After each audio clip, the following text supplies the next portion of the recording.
Just take my word for it. Do you want to come fish blasting with me? I'll get grounded for a whole day, but it's way worth it because the fish taste so good.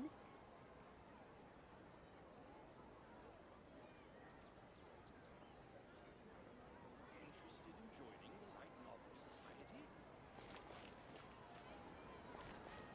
Trust me. Just take my word for it.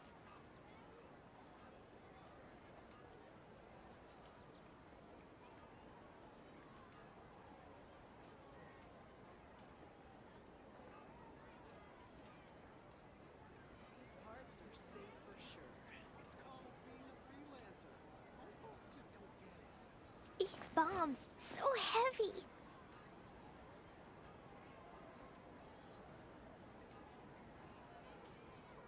Trust me. Just take my word for it.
One with nature. Scratch that. Oz, reveal thyself!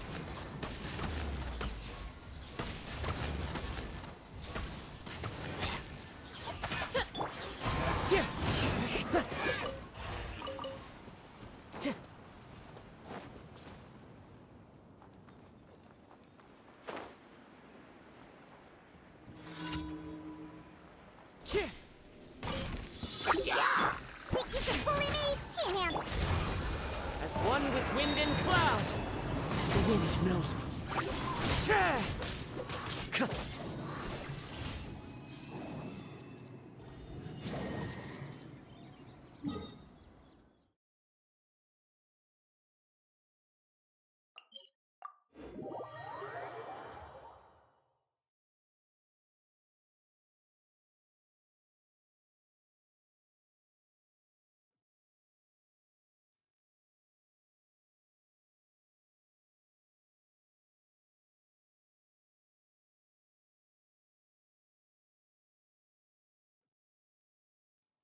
Taking a stroll in the middle of a downpour certainly rouses the spirit.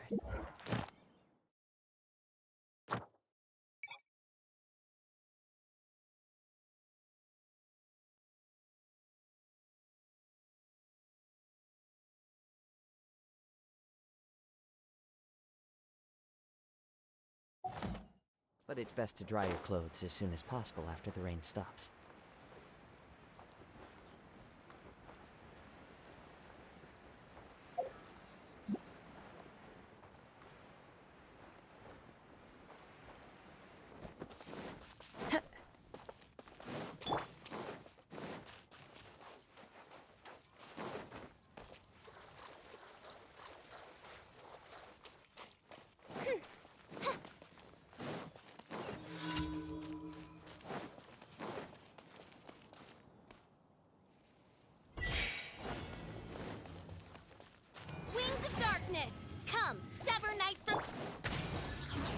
with nature. Time to go.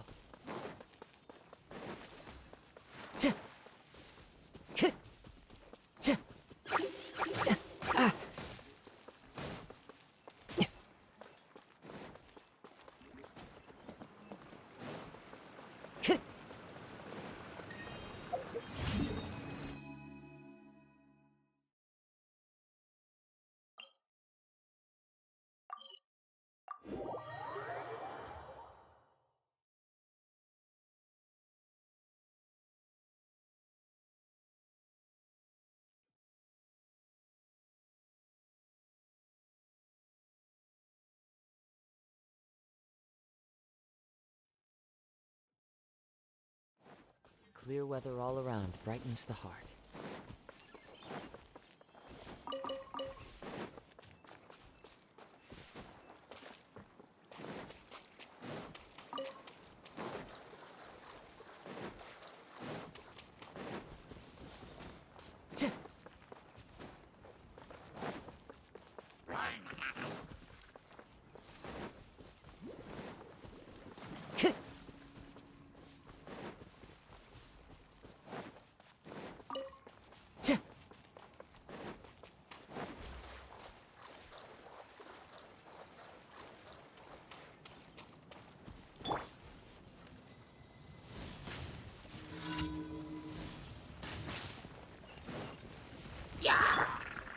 The wind knows me.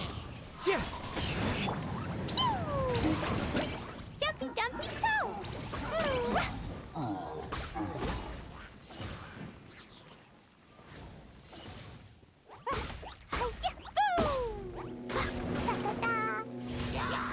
La la la, da da da.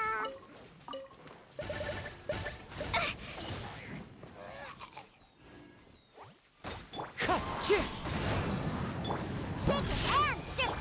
Pew! Yeah. Ah.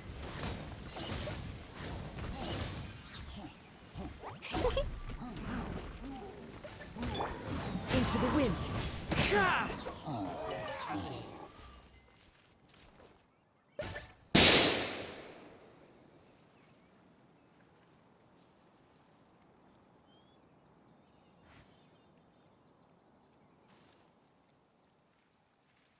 This scenery is wonderful. Surely enough to convince anyone to become a wanderer.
This realm is truly...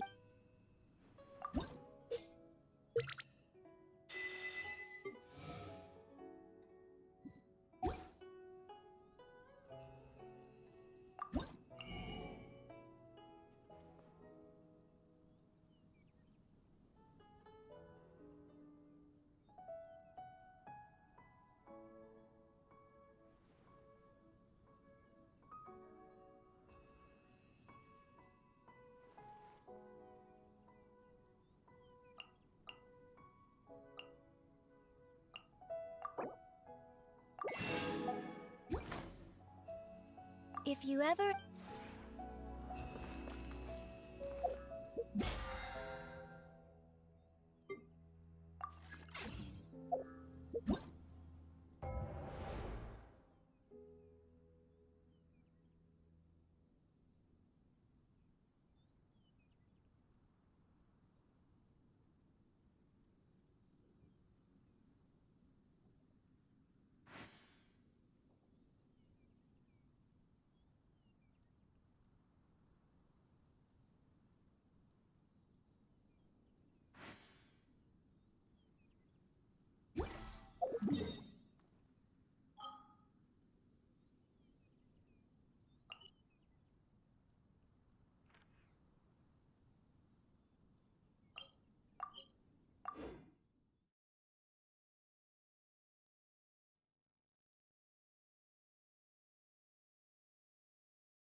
Time to go.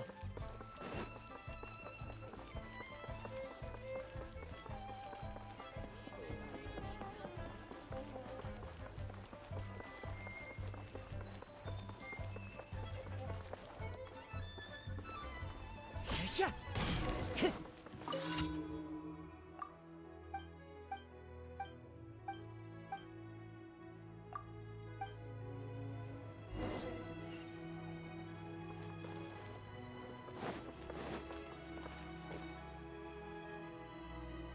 Hey, who's that skulking around? All tasks have been handed out. Are you winning, son?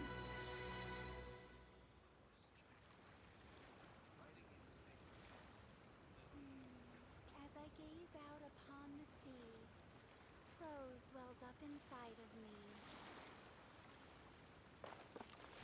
Hey, who's that skulking around? Time to go. La la la. Woo! All tasks have been. Hey there. Don't be shy. Come inside. Honey, just call me. Try your luck betting on Jay?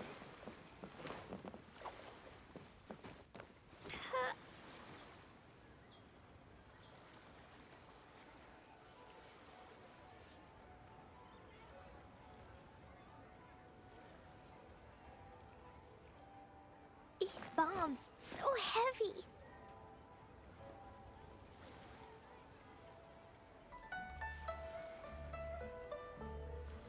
Try your luck betting on Jay?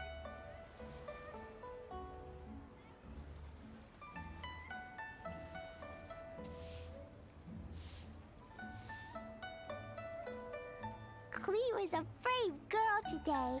I found a really weird-looking lizard. Want me to show it to you?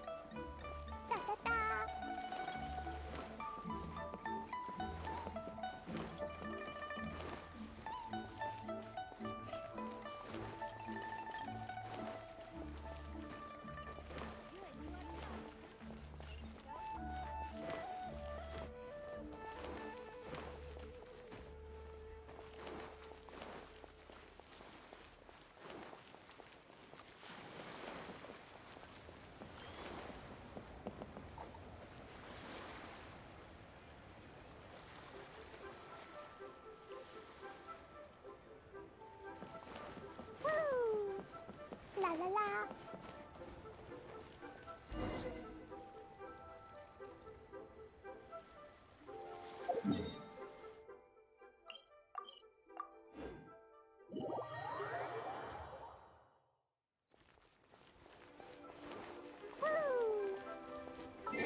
Drat.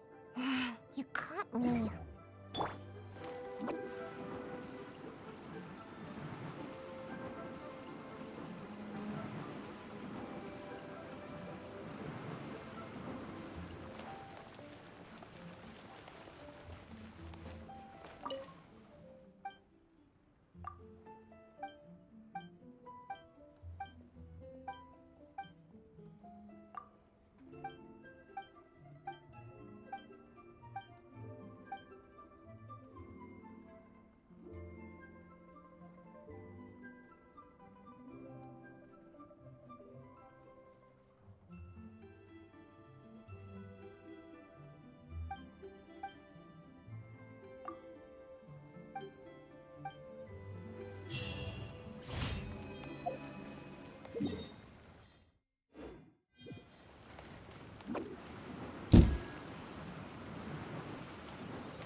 Add ask. Thank you for completing today's error.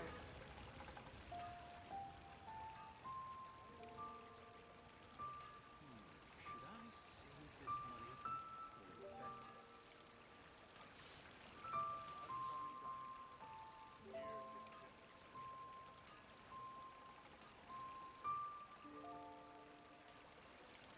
it? Add ask.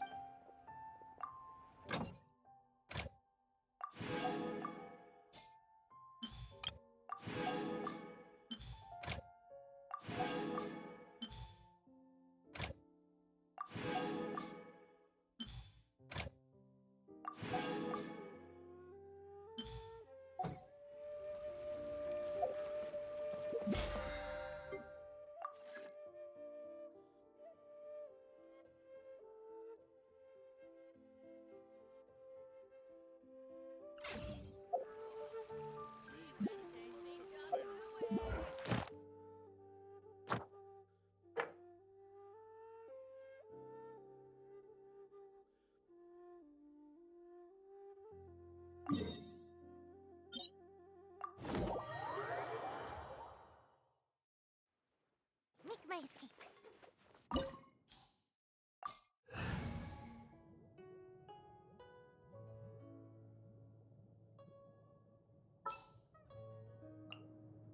The hunt begins.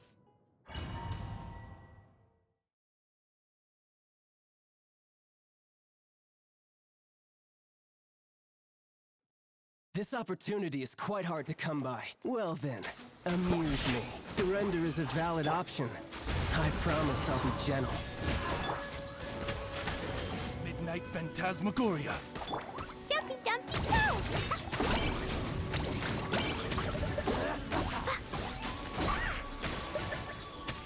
You're making progress. Got me that time. Guess I should take you more seriously.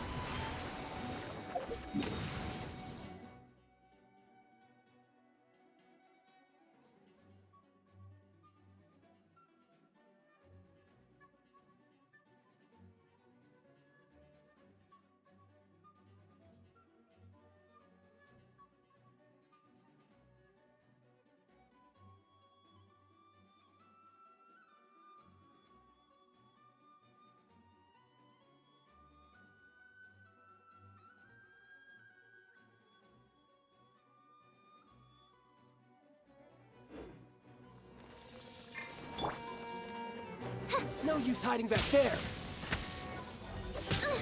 The insubordinate odds reveal the... The wind's rosy. The clouds high. The birds come! My food!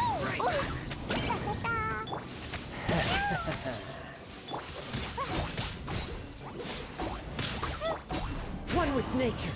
Trapped in this line.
It is time, Morax! We settle this now!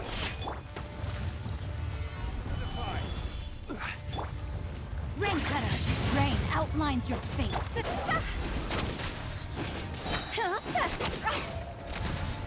Crumble!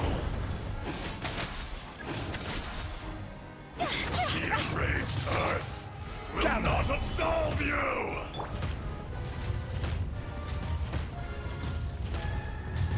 No, my sword! Today, you witness your reckoning!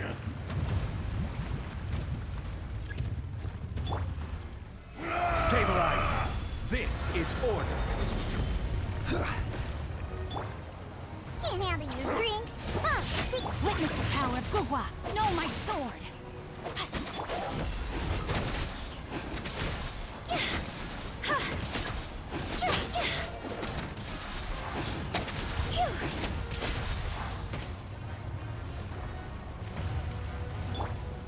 Solidify.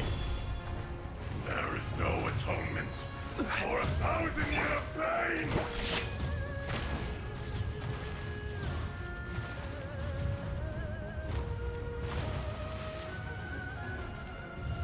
You stand upon your tomb, though you know it not!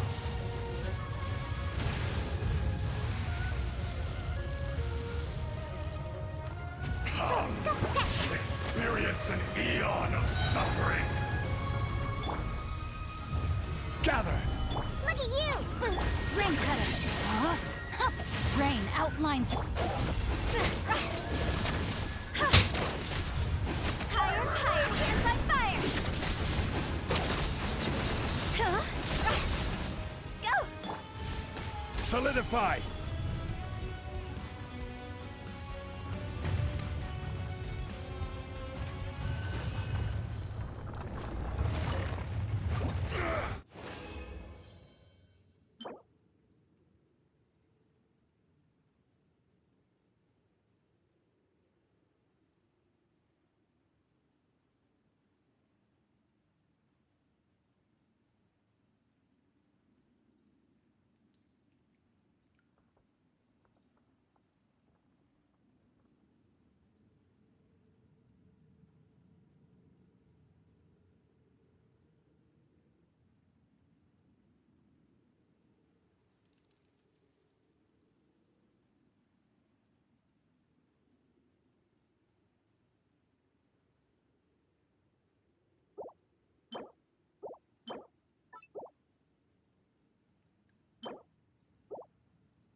Stabilize.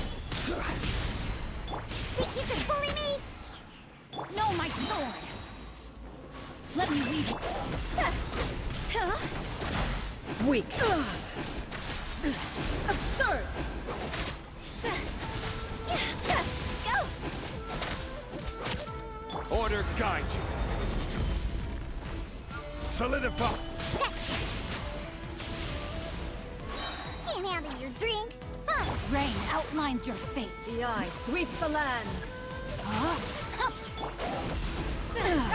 Shattered. Time to go.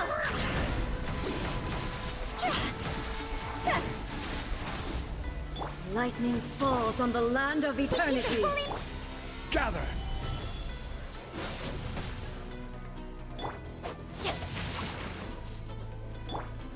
Strike dead.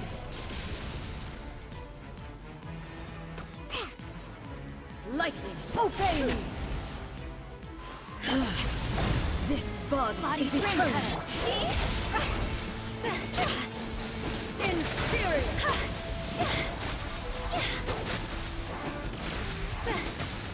There is no escape. This is order. Purge all obstacles. Stabilize. Time to act. Ruin. Followed by blade.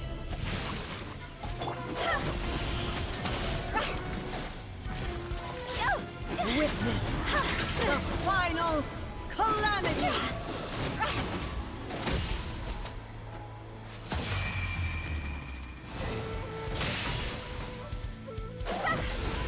Purge all obstacles. There is no escape. Rain outlines your fate. Eternity is in my hands.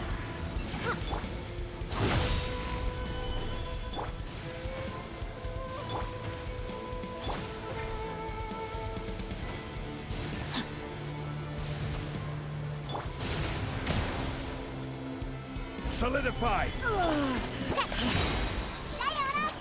Rain cutter.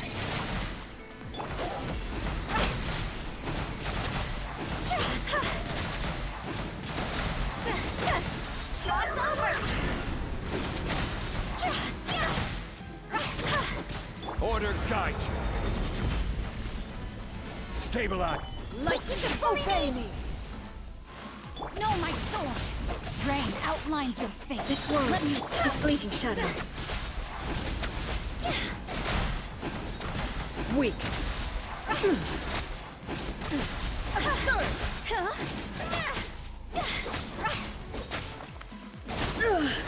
Only emptiness awaits.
we've spent quite some time in Sumeru.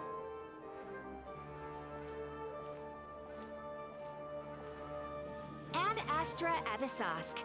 We meet again, you two. Hi, Catherine. Do you have any commissions for us today? Commissions, huh? Let me think. Oh, how about this?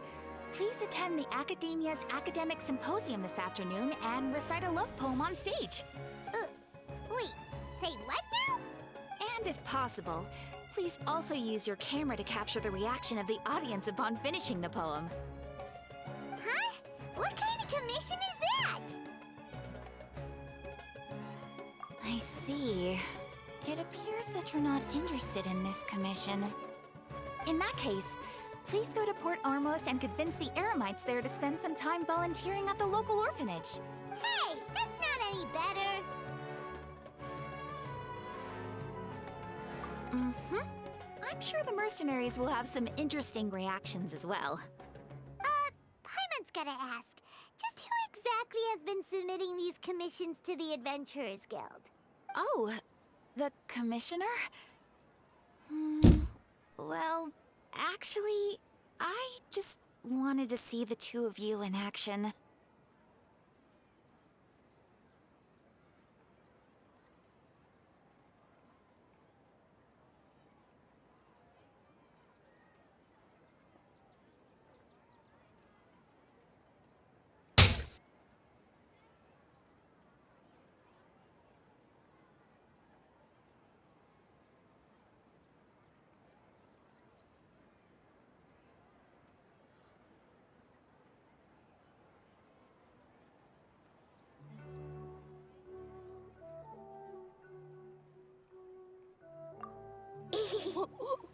Was it so obvious?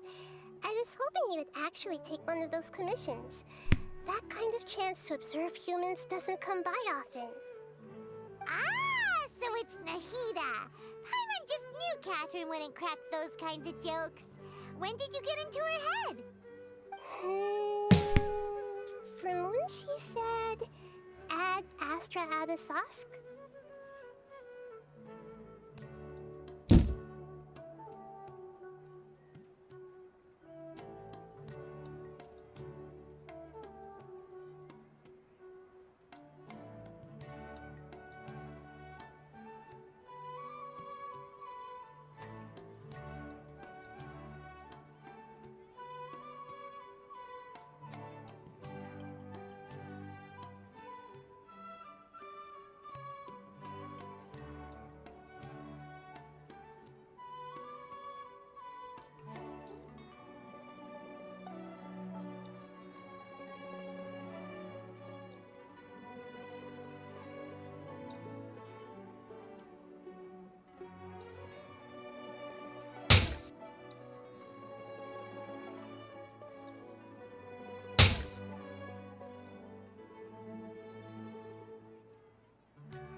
So it's been you this whole time?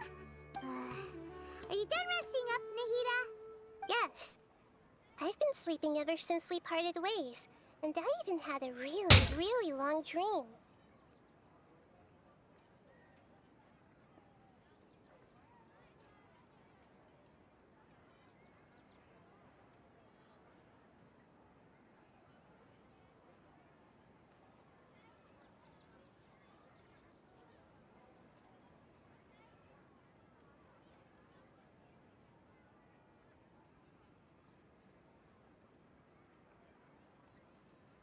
It was another dream about the Sub-Zerus Festival, except it was a happy one.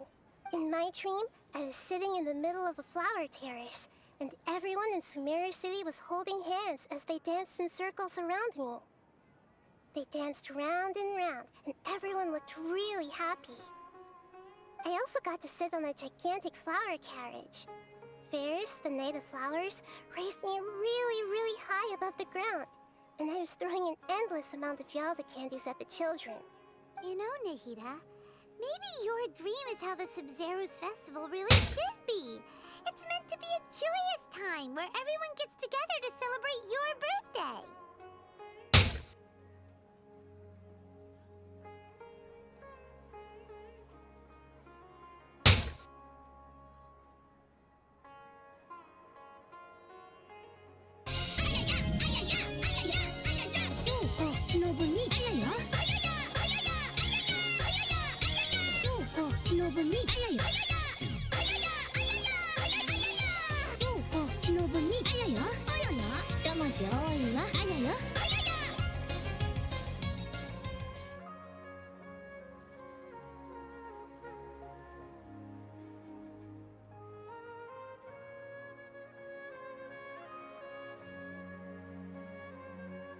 Huh?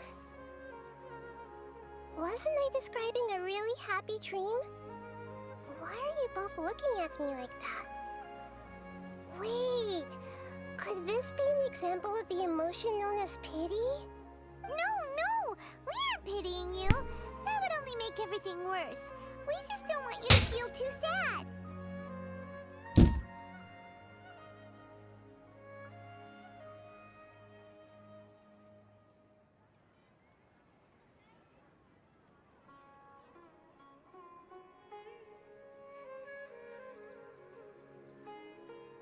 By the way, have you had a chance to visit Dunyarzad? How's she doing? The Homiyanis haven't allowed any visitors after the festival, so we haven't been able to check on her. Yes, I paid her a visit right after I woke up. She was resting at the time. Her condition is stabilized. However, since Elazar is a manifestation of the withering of the human body, we can only cure it by finding a way to take care of Irminsul's own withering.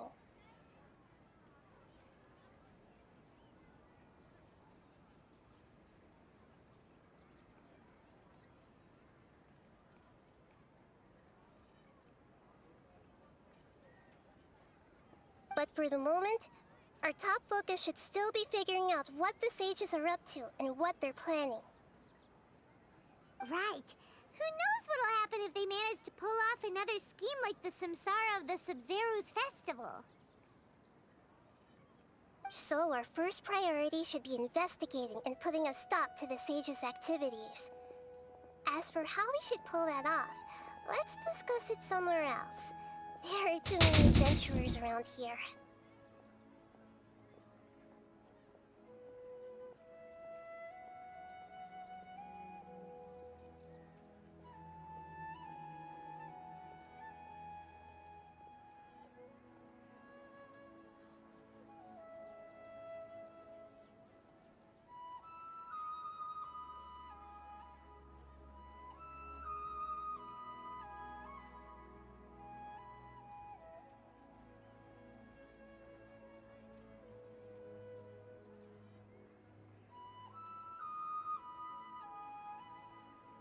Oh, good point.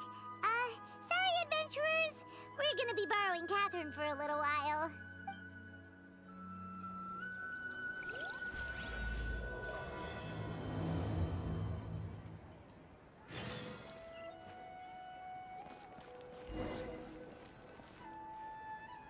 Let's continue our chat here.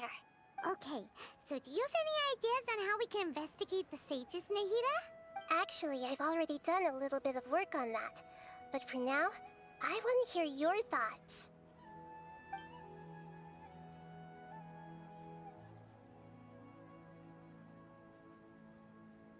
We're in the dark as of now.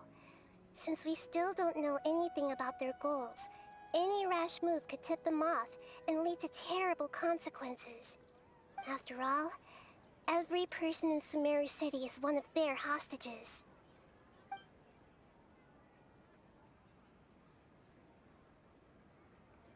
I've already tried that, but all the key members of the Academia, even the core of 30 guards, intentionally avoid wearing their Akasha terminals. It seems that from the very beginning, they've been guarding against info leaks from the Akasha. Of course, it could also be because they're wary of me. Have you already caught the sage's attention? I'm guessing not yet, but distrusting me would make perfect sense if they've ever paid attention to the urban legends about me. In any case, I probably can't take over their minds directly.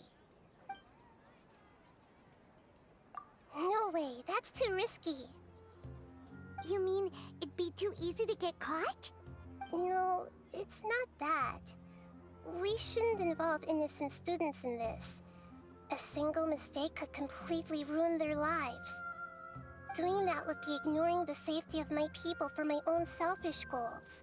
How is that any different from what the sages are doing? That's a good point. Spoken like the god of Sumeru.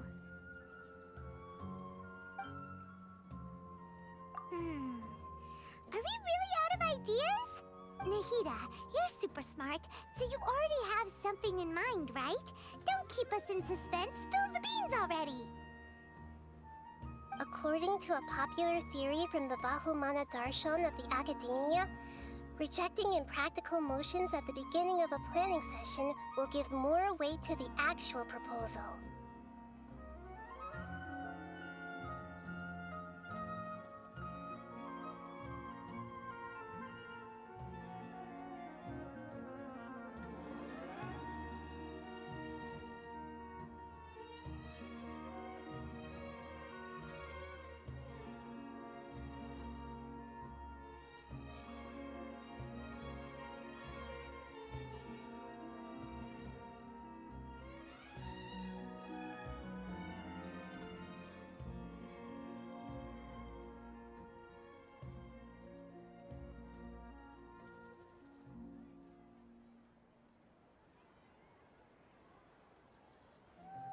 Okay, but aren't you the god of wisdom?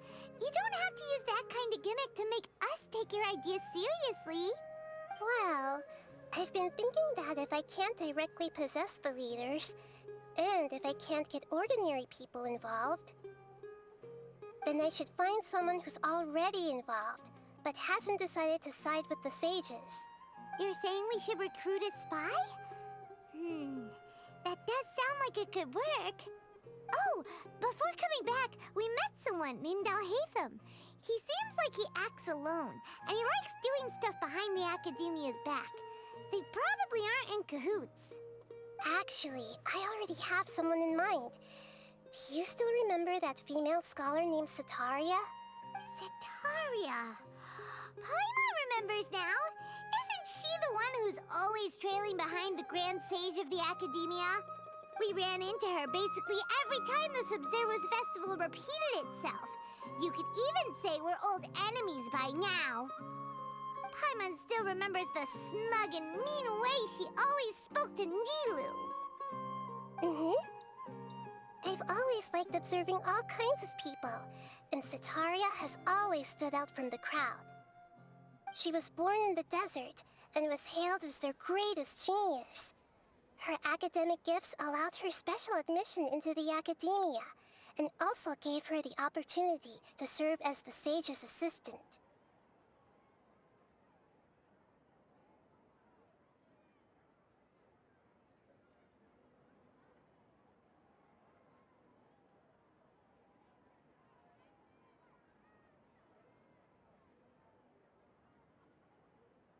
Oh, Paimon didn't know she was from the desert. She must be pretty special then. Paimon feels like most of the desert dwellers around the city are working as mercenaries. The name Setaria means star. When she lived in the desert, she shone like the brightest star in the night sky. Later on, she was chosen by the sun. The star was given a place in the daytime sky to complement the sun's dazzling light.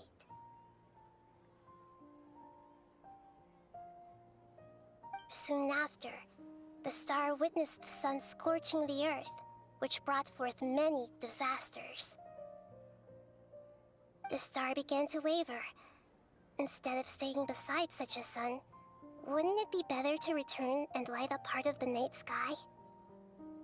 But in the end, she couldn't give up the radiance of daytime. To cope with her shame, the star buried her guilt and closed her eyes.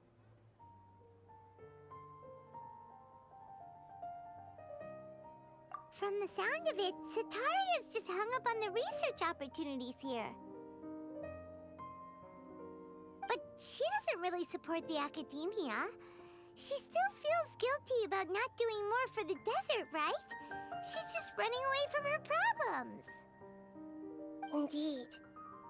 When they are presented with complex moral issues, many people will simply plug their ears and go with the flow until the problem can't be fixed anymore.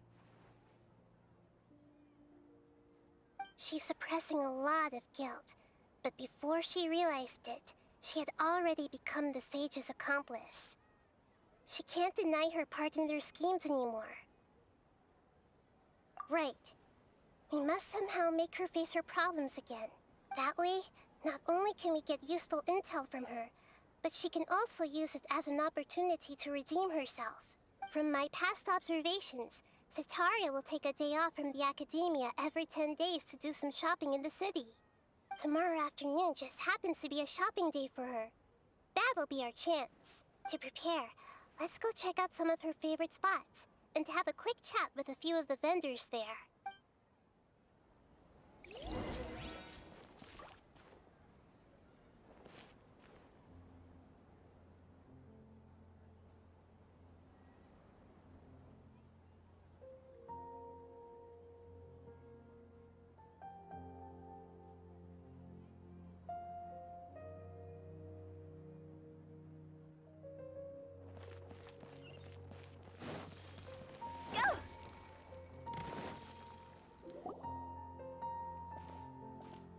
This should be Sataria's favorite fortune-telling spot. So should we ask the fortune teller about Sataria? No, I already have enough information on Sataria. The most important thing now is for you to pay attention to the vendor's talking style and key characteristics.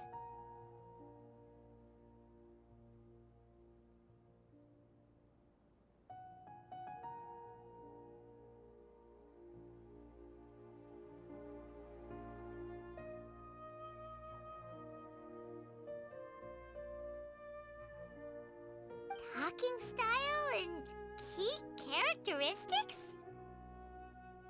My poor lost lambs, have you become troubled over your fates?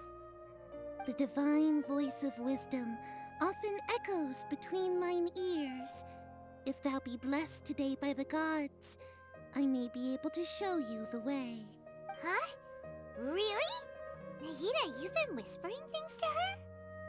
Shh! My friend here has some doubts regarding her future. Can we get a fortune reading for her? Of course, of course. In that case...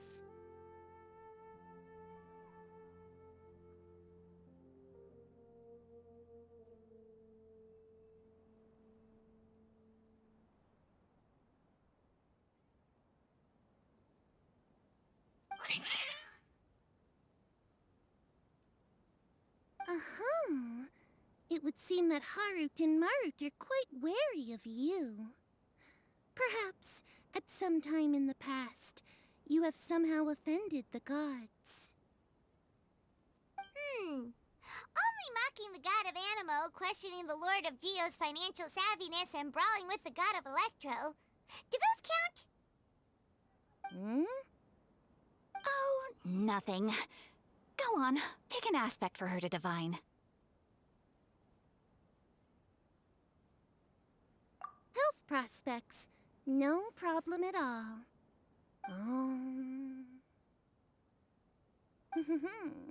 The gods have spoken. The truth shall be revealed. Your life shall continue on for...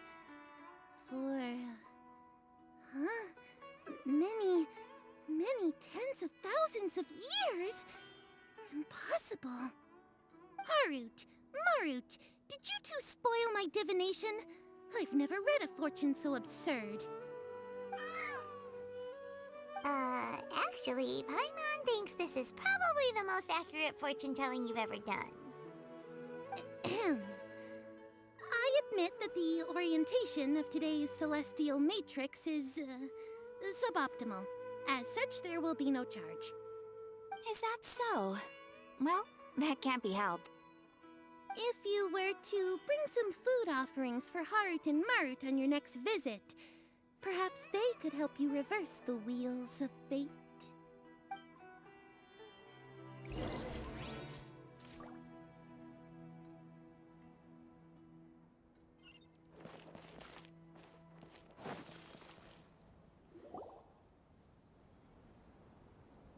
Is this another one of Sataria's favorite stalls? Yep.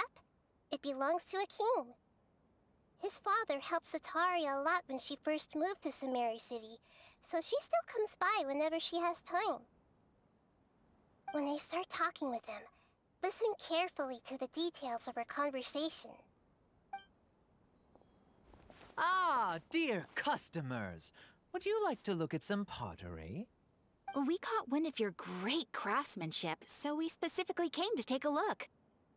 Oh, I recognize you. Aren't you Miss Catherine from the Adventurers Guild? Sounds like I'm in for some big business. Speaking of, where did you learn this trade? I suppose you could say it all started with my dad. He's a mason by trade, but I picked up an interest in clay while apprenticing for him. After that, I began making pottery by myself in secret, and I simply changed trades when my works turned out well. Although it's a pity that I'm no longer making much use of the knowledge provided to me by the Akasha. That's nice. You're making a living doing something you love. So is your father still working as a mason? Oh no, not anymore. A few years back, he fell from a roof and broke his leg. Since he had already saved enough Mora over all these years, he's just enjoying the retired life in Port Ormos nowadays. I see. We wish him peace and happiness in his retirement. I'll have someone in charge of logistics at the guild come by another day for some goods. We'll leave you to it. Take care now. No problem. Rest easy, all our goods are sure to meet your every need.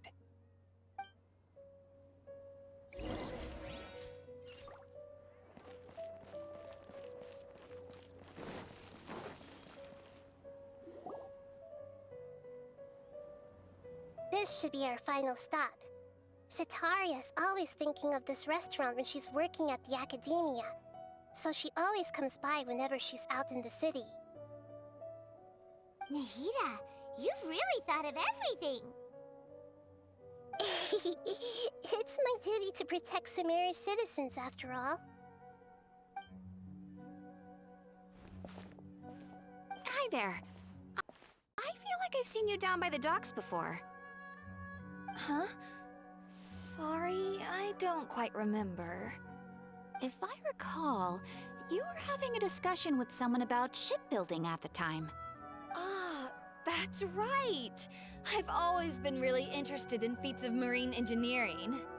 After all, I grew up in Liyue Harbor and spent my entire childhood staring at the ships going in and out of the port.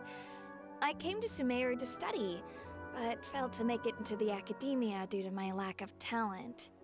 But I'm still discussing all kinds of problems with different scholars, and I'm continuing to study and perform research from the restaurant's basement. I'm sure I'll get into the academia after their next round of exams. What an admirable spirit for learning! Amazing!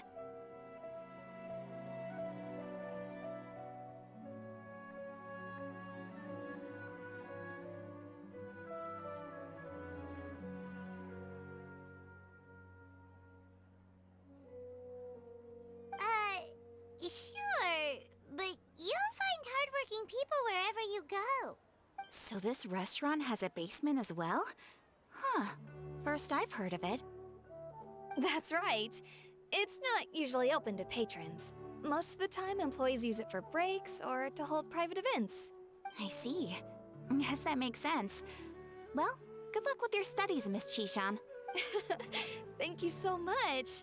As long as I can make it into the academia as an official student, I'll be happy.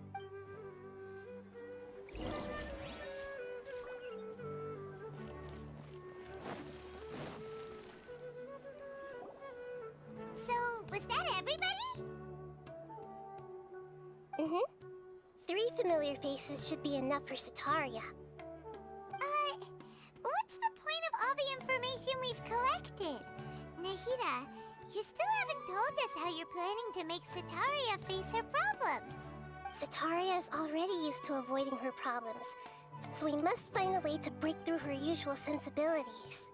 I remember that you mentioned that the Eremites in Port Ormos are all making a fuss about the upcoming resurrection of the Scarlet King. Although it's all just a boatload of nonsense, the fate of her homeland may turn out to be Sataria's soft spot. Oh, Paimon gets it now! You want to take advantage of the guilt Sataria feels about her homeland. Although she knows she should return home to help the people of the desert, all she's done is conspire with the sages.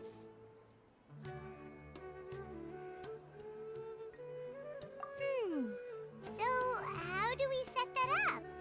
Well, the Scarlet King is long gone, and Sataria is also too smart to fall for any simple tricks.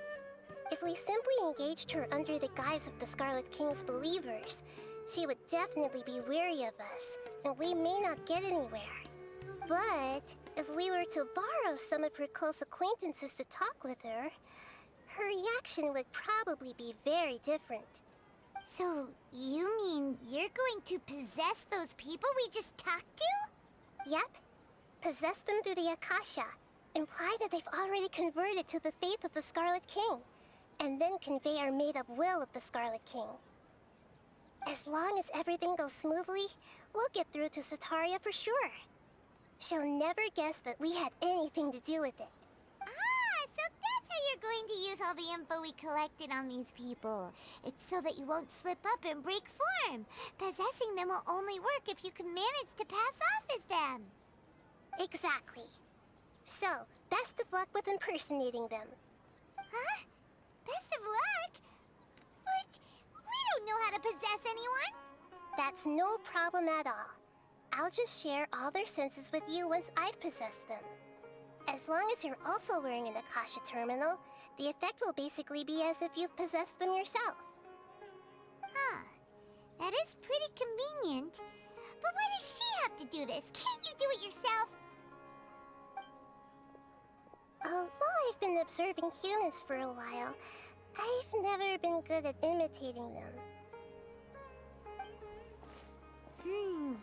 You're not wrong. It's always been painfully obvious whenever you try to pass as Catherine. If it was at all possible, I would have preferred to leave these people alone. But seeing how things are now, I probably should just accept it and push on. Yeah, don't beat yourself up over it. We're only doing this to help everyone, and we'll only be borrowing them for a little while anyway. Alright, then let's give it a go tomorrow afternoon.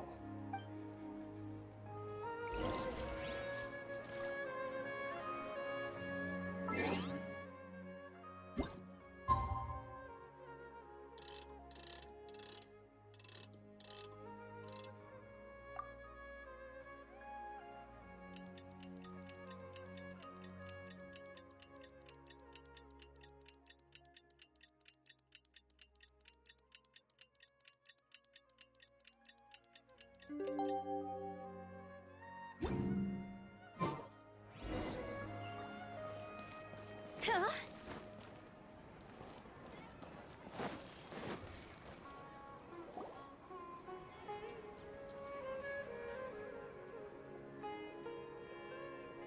Oh, here she comes. Sataria's here. Let's quietly follow her. Once she starts talking to her acquaintances, we'll find a safe spot to begin possessing them. As for how we'll sway her to our side, I'll leave that to you. I trust you'll know what to say. Paimon's starting to feel kind of nervous. Okay, let's go. Looks like they've already started talking. Let's find a hiding spot and get started.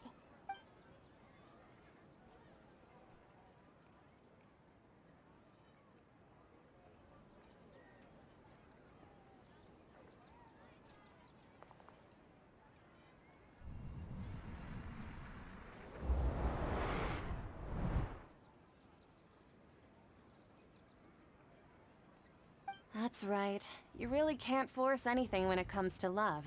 And besides, everyone around me has a very different background and outlook. Are you still listening to me, Nabia?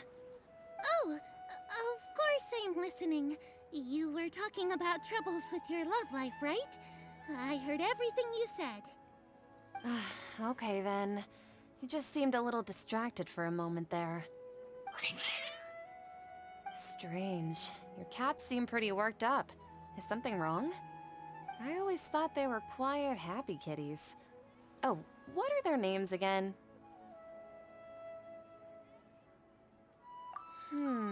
Are you sure? Those aren't ringing a bell for some reason. Well, actually they have many names. Which names I use depends on my mood. Huh, I see. I imagine that must be hard for the kitties, too. So, which fortune do you want me to read for you today? You must have come for another echo of the divine voice of wisdom. I'd like to get another reading on my love prospects, but to be perfectly honest with you, I feel like I've been a real mess recently. A mess? Well, could you do a reading on how long it'll take me to finish my current project at work? I really just want to get it over with. I hear you. No problem at all. The gods will reveal the truth.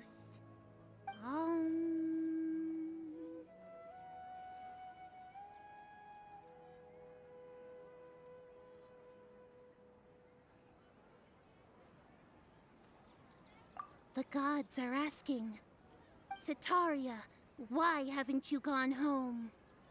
Why haven't I gone home? Do the gods really know everything I've been thinking about? Setaria, why don't you just go home? It's a demand now instead of a question. The gods seem to be truly upset. I'm sorry. I know I failed the gods. Please pass on my most sincere apologies and ask for their divine forgiveness. And if I may ask, Nabia, is there a specific god who's speaking to you right now?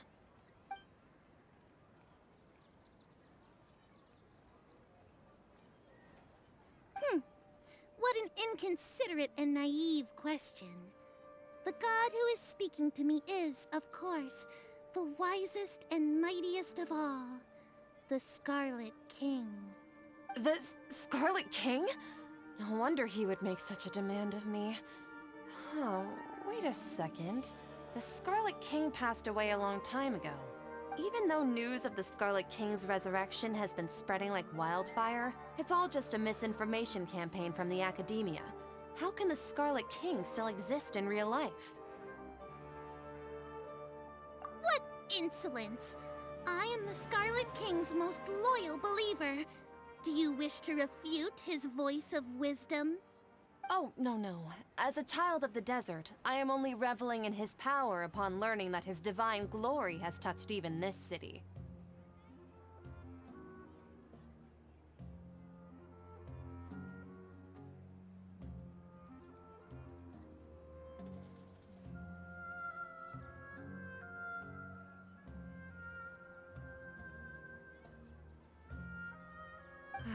I will think very carefully about his demand of me. I'm sorry. I must go now. Wait!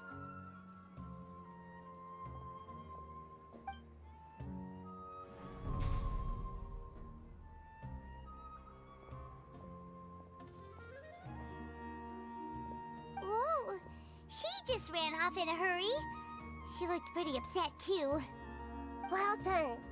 Setaria didn't seem to suspect anything amiss. To have something she's been trying desperately to avoid show up out of nowhere and berate her, that must have shaken her to the core.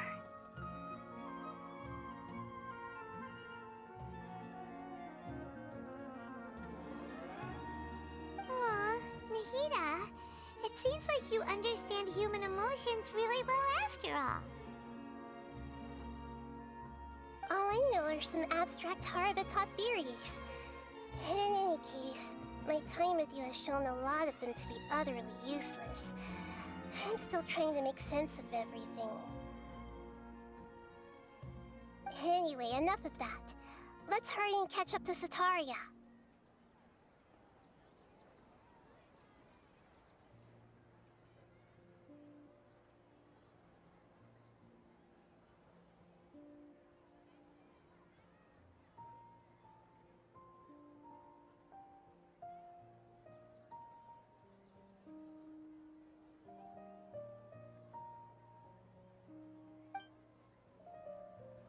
He's out of Keem's now, right on cue.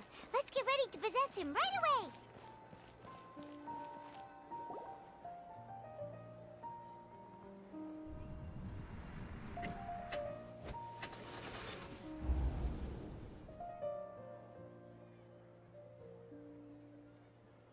It's okay. I just got caught up in something. Oh, actually, didn't you ask me to help you look for work? What kind of work were you looking for again? Oh, right. Your old man's craft. How could I forget? Speaking of, how's he doing? Is he feeling any better?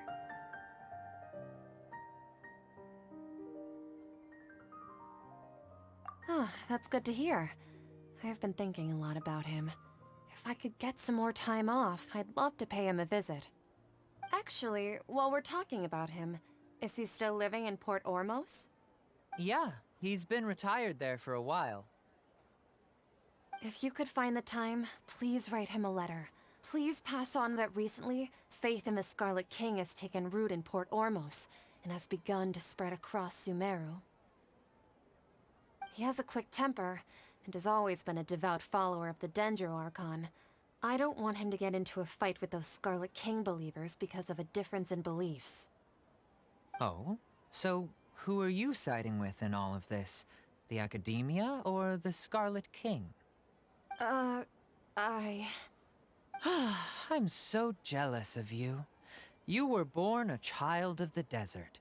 Yet you chose to betray the Scarlet King, and now you spend all your time with those crooks from the Academia.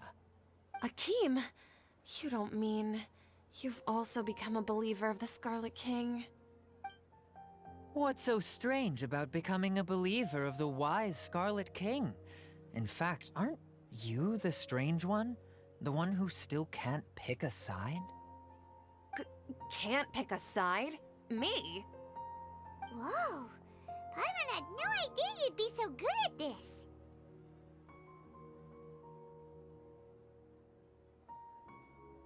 You really zeroed in on the issue and put it right in front of her.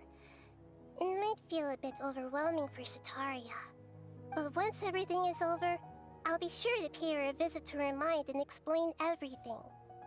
Anyway, let's keep going.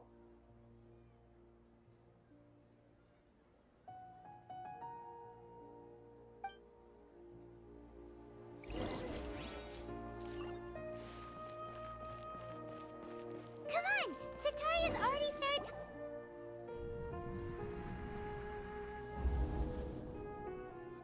So, Shishan, have you noticed anything weird in the city lately?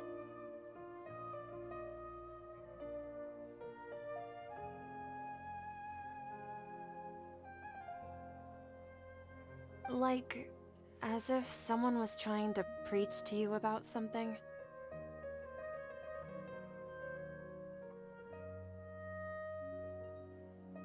Wait, did you just say attic? I thought this place didn't have an attic. Also, don't you usually study in the basement? Well, the restaurant recently added an attic. I've been studying there because it has better lighting. Oh, right.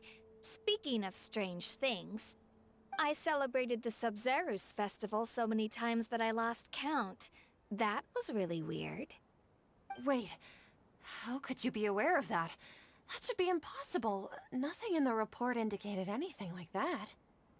Are you still failing to realize that the Academia's lowly tricks could never deceive all of Sumeru's citizens? Shishan, don't tell me that you've converted to the Scarlet King as well! What an absurd question. You make it sound like I should be ashamed for becoming a believer of the Scarlet King. In reality, shouldn't you be the one who is ashamed?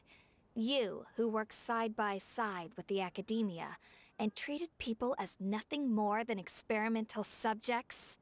Please, please stop! Even now, Satari is still trying to run from her problems.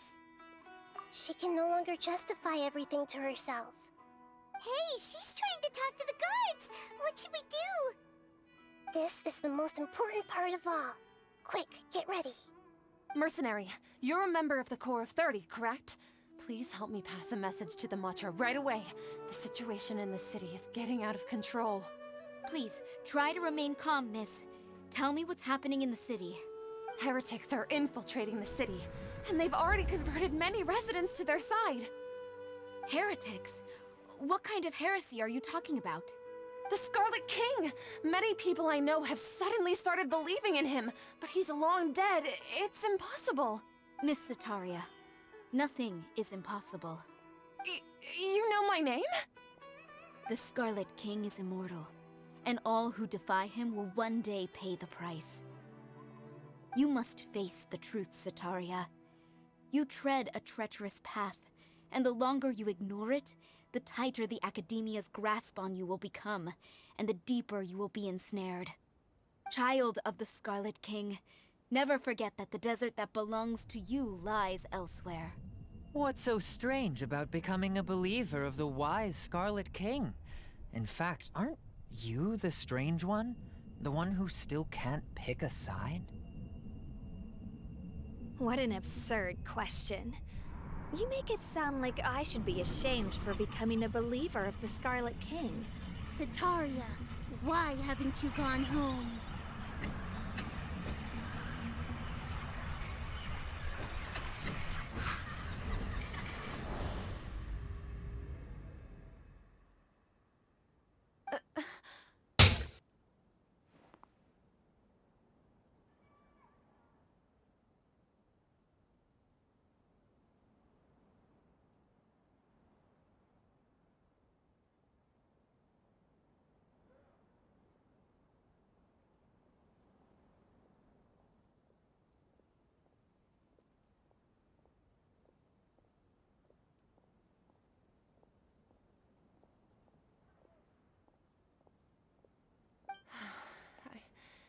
It seems that no matter where I run, I only keep finding more believers of the Scarlet King. I have to say, this is a familiar feeling. I've also been running from my guilt this whole time. Guilt over my part in the Sage's plans, and from ignoring the letters from the children of my homeland. But no matter how much I may try to ignore or get rid of it, my guilt always comes back. You won't necessarily lose your research opportunities by facing the truth. Besides, did you really want to conduct your research while carrying such heavy feelings of guilt? How do you know me so well? Are you truly just a believer of the Scarlet King? Or are you the god himself? That's not important. The important thing is to pass judgment on the Academia and its sages, and to correct their mistakes. If you could provide some assistance in this matter, perhaps it could serve as a form of atonement. I've actually never believed in the gods, but I've always believed in serendipity. Your appearance must be a fated opportunity for me to get out of this wretched situation. Please tell me, what can I do for you? How much do you know about the Sage's current activities? I was just one of the designers for the massed dream harvest scheme, which is what happened around the Sub-Zeru's festival. But I know very little about the full scope of the overall project. I'd assume that only staff with the highest clearance would have access to those confidential documents. I've just been working to meet the Grand Sage's specified requirements. However, there's something that's been really bothering me. I heard that a scholar who was previously expelled has returned to the city, and even the sages are still quite wary of him. To fight against the Academia, we will need to figure out the nature and the purpose of their work. Is there a way for us to get access to the confidential documents you mentioned? It should be possible if we're willing to take some risks. After all, I'm an assistant to the Grand Sage, and I've been working on many tasks outside of the project. One thing, though, I won't be able to transfer the documents to you through the Akasha once I get my hands on them. The sages have always closely monitored all activities within the Akasha. Let me see... let's use the most primitive method. Send someone to pick up the documents tomorrow evening at the Academia entrance. The Academia entrance? Wouldn't that be too conspicuous? Don't worry about that. I assure you, this won't be a trap. I'm only suggesting this location because it'll draw more scrutiny for me to leave the Academia again. It'll be safest for me to distract the guards long enough to hand you the documents. All right, I trust you. So, if I were to successfully complete this task, would it mean I've atoned for my wrongdoings? That'll depend on the judgment of the Dendro Archon. The Dendro Archon. That's right. Her people are the ones we have endangered. As the God of Wisdom, she's also the one responsible for judging and guiding the scholars. Maybe it's time for me to find a god to believe in. Just as Nahida predicted, we've managed to bring Sataria to our side! The Traveler's execution was ingenious. She's the one who deserves all the praise. Well, now that we've made plans to meet again tomorrow evening, all we can do is pray for Sataria's mission to go off without a hitch. Pray? But if we're going to pray to the gods, aren't we just praying to you? God of Wisdom and Guardian of the Scholars? No. The truth is the true Guardian of Scholars. I've always believed that. Anyway, let's meet again tomorrow evening at the Adventurers Guild.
Catherine, right? That's right. I suppose I'm the other Catherine in your mind. Shh! We're on a secret mission tonight, so we need to protect Catherine's identity. Yep, Paimon's right. We cannot fully rule out the chance that the meetup tonight is just a trap. If something were to happen, my existence may be the only trump card we'll be able to play. After all, the Academia should still be unable to confirm the existence of my consciousness in the outside world. Yep, exactly, just what Paimon was thinking. Anyway, enough about that. Let's just make sure to be on our guard. Off? What do you feel is off? It's the middle of the night. Of course it's quiet. You're not getting paranoid, are you? No, I think she's right. It really is a lot quieter than usual. If you look around, there seems to be fewer people on the streets. I'm not sure if this is the case for the entire city, though.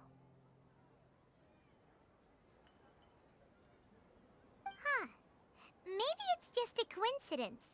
Maybe Sataria figured out a way to not only distract the guards, but also to get everyone to go to sleep early, just so we can exchange the documents in peace.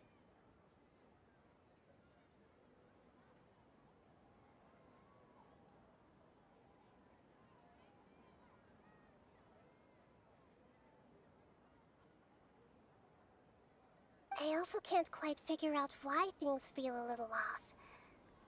But now that we're here, let's go ahead and meet her as we planned. Well, regardless, as long as you're here with us, Paimon feels a little safer.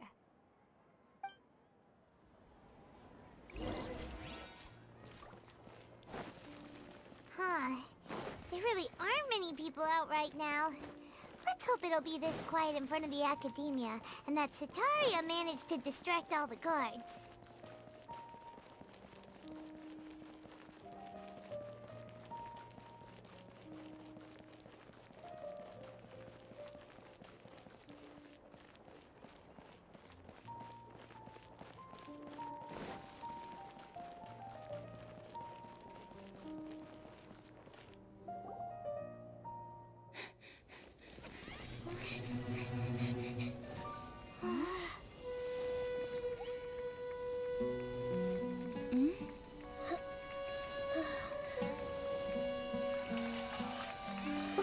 What are all these people doing here at this hour of the night?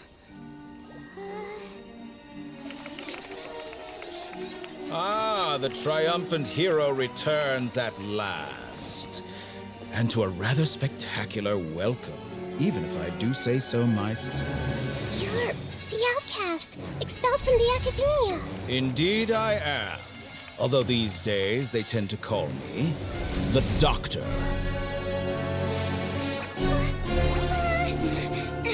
If you're looking for your researcher friend, she has already been taken into confinement. With some basic caution, she could have discovered the listening device on her person. Clearly, she lacks the degree of rigor expected of a true scholar.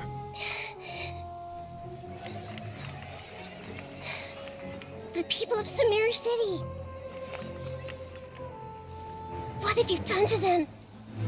I simply made some minor adjustments to their Akasha terminals. Now they can deposit information directly into the subconscious. As you can see, all these lovely people now believe this traveler is a hero who has just saved the world. My experiment is a success. And now it seems they can no longer hold back their sheer adoration. No, what should we do? These are all just regular people. Leave now. You need to get out of here. But that guy's a Fatui Harbinger. We can't just leave you here. Nor can I abandon the people of Sumeru.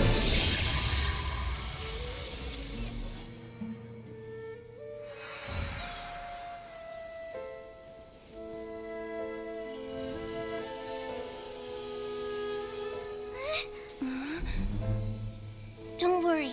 We'll meet again outside of the city.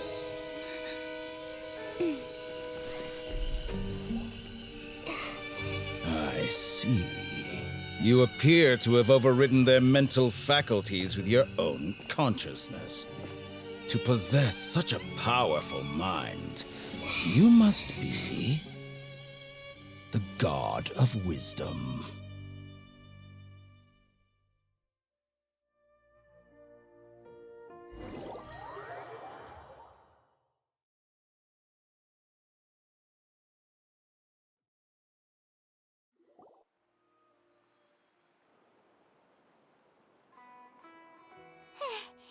This should be far enough.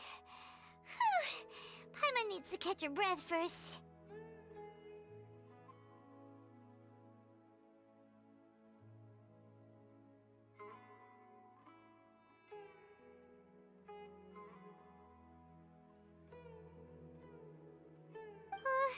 Is Nahida going to be okay? We only made it out because of her.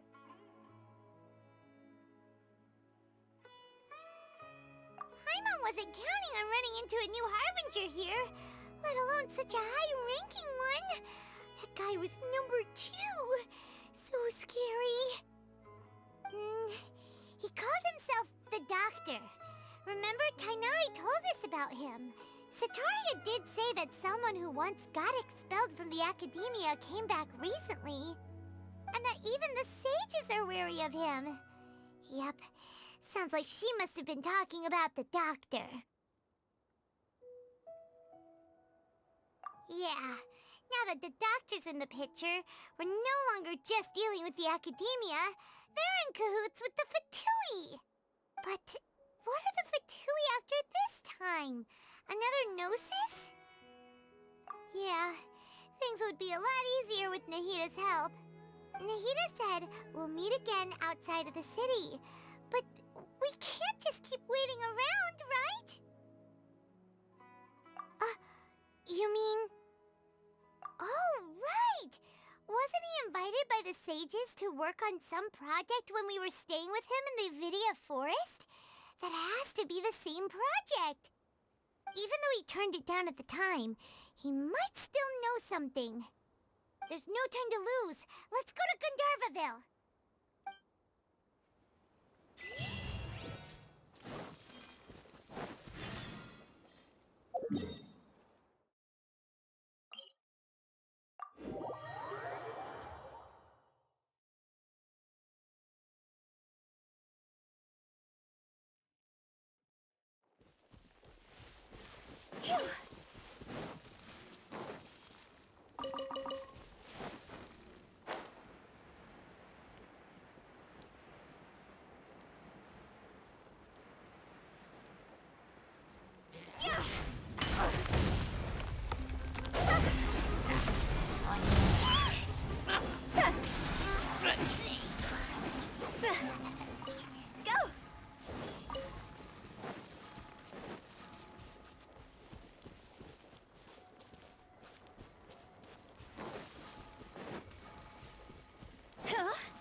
Hold it right there. A blonde-haired traveler and a floating fairy. We've got you all right. Take a look around. You've fallen right into our trap. Are you mercenaries from the Corps of 30? Did you come here to arrest us? Corps of 30? We're nothing like those government lapdogs who don't even get scraps for their work. We are an elite brigade that commands the highest commission rate in all of Sumeru. We're here on the orders of a client known only as the Outcast. The Outcast? An outcast from the academia? But why wouldn't the doctor just send the Fatui after us?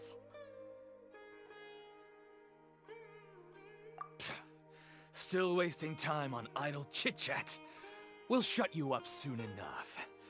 Get them! You're up, traveler!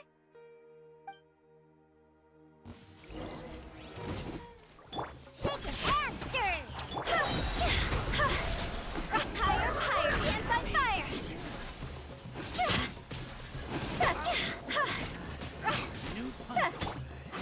I will have order. Gather! No, my soul! See? Go! Huh?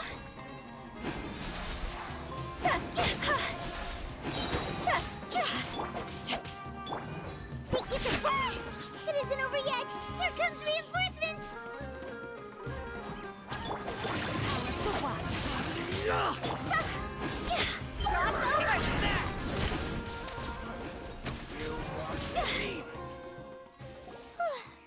That was pretty rough. Is that what elite mercenaries are like? Yeah, looks like we'll have to keep our guards up. But this doctor guy seems like a pretty tough opponent. He knew exactly where to set up an ambush. Did he predict that we would try to find Kainari? Going up against smart people is tough. Anyway, let's keep going.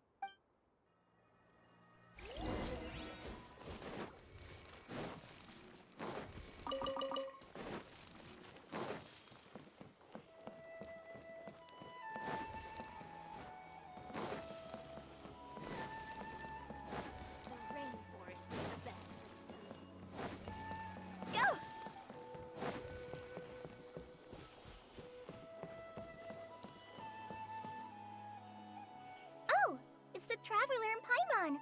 What are you two doing back here? Kale! It's nice to see you again.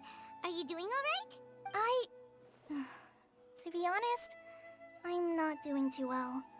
My Elazar has been progressing at a faster rate lately. I'm finding it harder to complete more intricate tasks. As a result, Master Tainari is taking me off the patrol schedule. He will only allow me to stay here and coordinate other people's tasks. Oh, Kale. Speaking of Tainari, did he go off on patrol? We're here to talk to him. Oh, Master Tainari? He just left the Avidia Forest a little while ago. He was headed to Party's DI. Huh? He left? But isn't Tainari always saying that he never wants to leave the Avidia Forest? He even turned down the Sage's invitation. I thought it was weird too. Master Tainari always prioritizes his work as a forest watcher above everything. He almost never leaves his post. He left in a hurry this time, though. No, I only found out that he left through a message he left behind. He also made sure to delegate all his tasks using a schedule. To leave in such a hurry? I'd guess he had something urgent to take care of.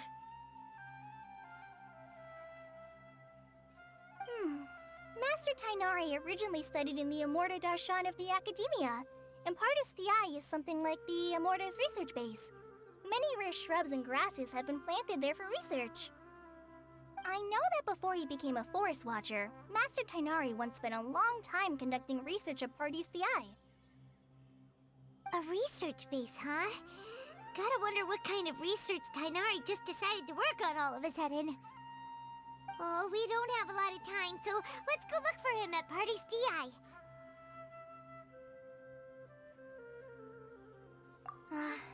Don't worry. I'm fine. I'm used to living with Elazar by now. If you run into Master Tainari, please send him my regards. Got it. Will do. See you later, Kale.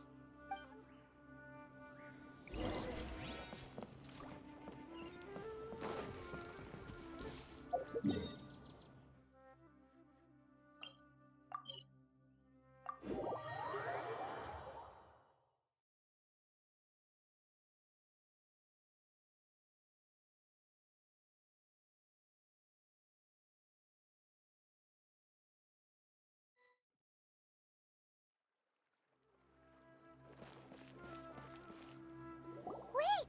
Look who it is!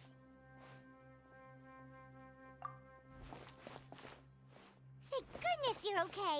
We were so worried about you. Hey! This was supposed to be a touching reunion, but you're ruining the moment!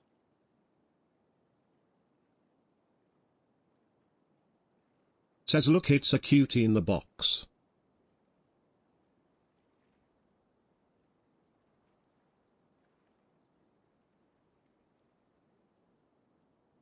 Actually, it's very smart of the Traveler to be wary of me right now. After all, the Doctor has shown that his technology can apparently even control human minds. Plus, it's not like you could have known what happened after we split up and I was facing the Doctor by myself. Even a pool of stagnant water after a torrential storm can occasionally pass as a patch of sky.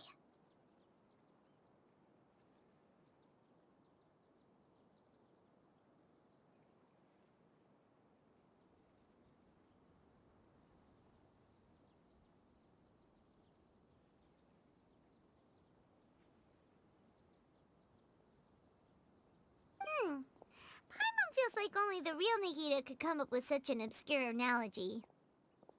Huh? But I wasn't trying to win your trust or anything. All I wanted was to clarify my point. Well, we understand that point now. Please, Nahida, tell us more about what happened. Are those poor people all right? When you left, I was still in the middle of restoring everyone's minds. Thankfully, when the Doctor mentioned depositing information into the subconscious, he didn't mean engraving information into their minds. Instead, he did something closer to creating hallucinations. That was still within my power to fix.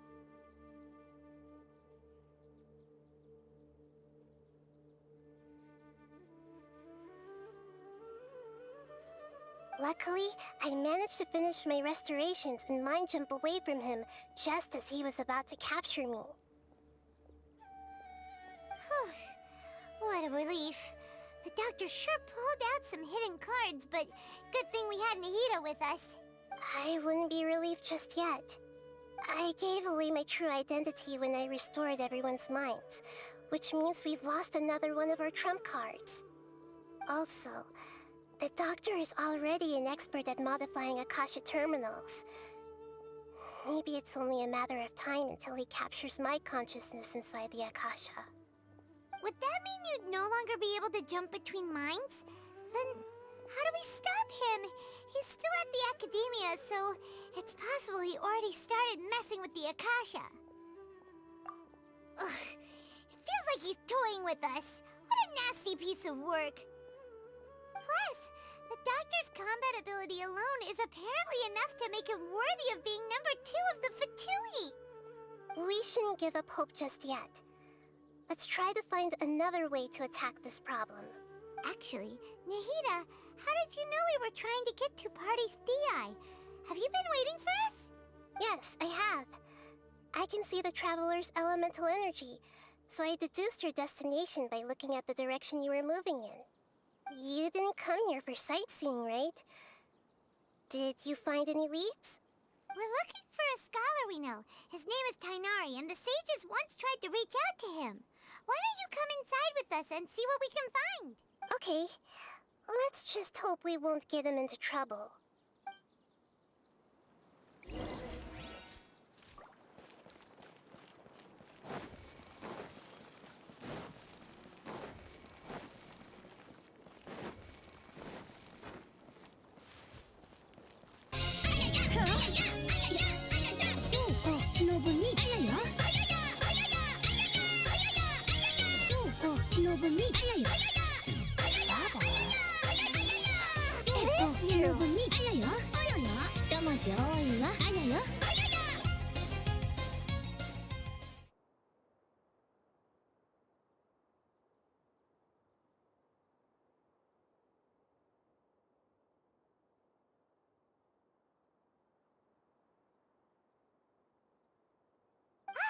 The voice!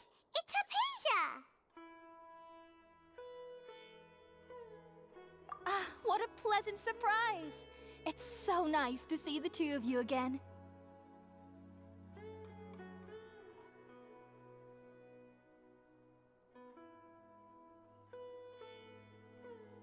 Who's this? She's a scholar we met in the Avidia Forest. When we last saw each other, she was still training in the... what's it called? Satyavada life? Oh, I see. That's right, we're old friends. You've come at just the right time. Ever since I've come here, hardly anyone has even talked to me. Hypatia, you're way too excited about this. Actually, for you to leave the Avidia Forest means... you're not in training anymore?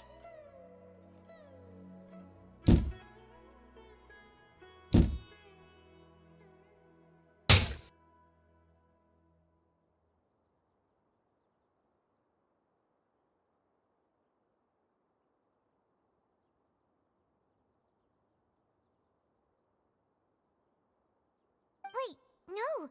Did you already finish your training and reach Pariporna life? What do you think? My consciousness has already managed to make contact with the divine. You did it? Congratulations! It's so exhilarating to share this sublime joy with others at long last! When my consciousness made contact with the gods. Ah, what a supreme and unparalleled experience that was! That sounds incredible! Oh, all right. Actually, please wait. I haven't forgotten my promise to you. Remember? I promised to help you understand what you saw from Irminsul once I gained deeper insights. My current self has not only gained true insight, but I can even help you establish a direct connection to the consciousness of the divine. You can do that? I've never heard of anything like that, but if you want to give it a try, I'll do my best to protect your consciousness during the process. Hold on. I brought some spirit borneal with me. This is still a crucial part of the ceremony. We're using that incense again? All right now. Hold my hand. I'll help you establish a pathway to connect your consciousness. Okay. Ready?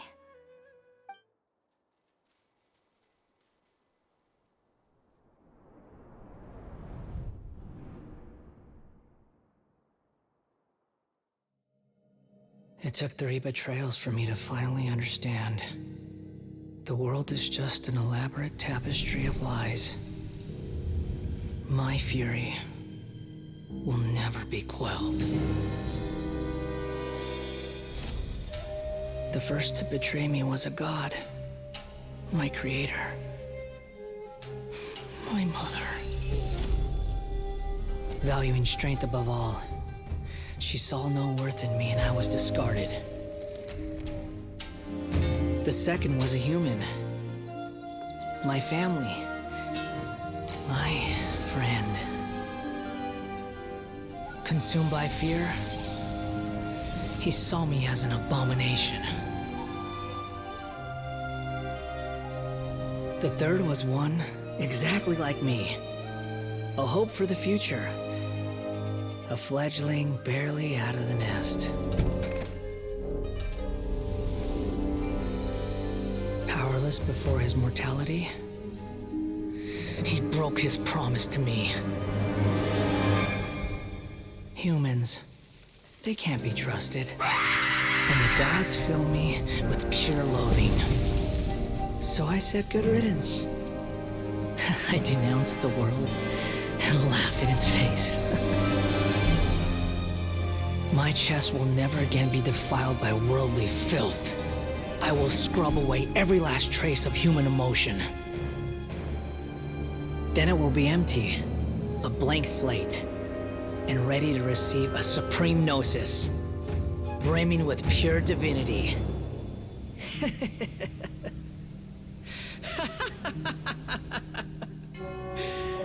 There is no need to fear. The pain will be brief. Your era is coming to an end.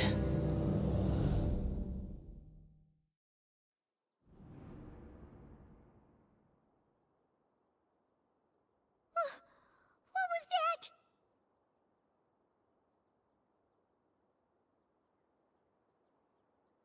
Did we actually just see the Balladier's memories?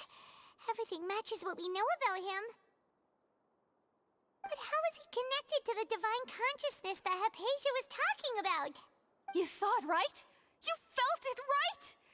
Such a majestic god! Such a noble will!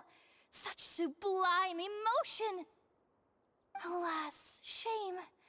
If only that which beats within my chest wasn't a filthy mortal heart. Oh, great and merciful God! Please grant me forgiveness and salvation! Do you understand now? I'm afraid this is no Puripurna life, but rather... Ah! You! Why are you so mean to me? Why is everyone hiding from me? I found divine wisdom. Shouldn't I receive praise and honor? Haven't I uncovered that light in the darkness? Hypatia? That's how I always thought everything should be. Wait, have I already lost my mind?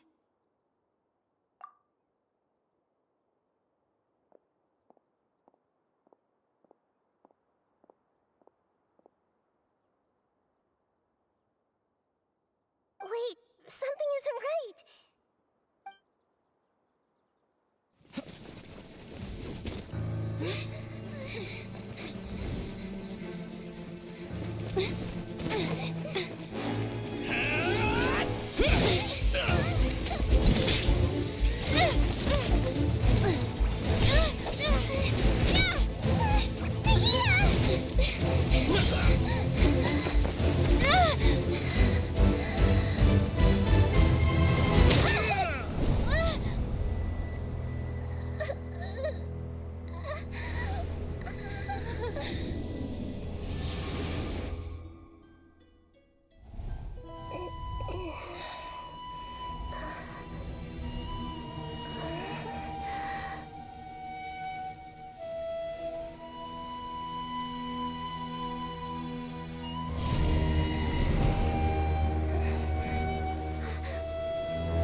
different. You're back! Oh, the Traveler's back?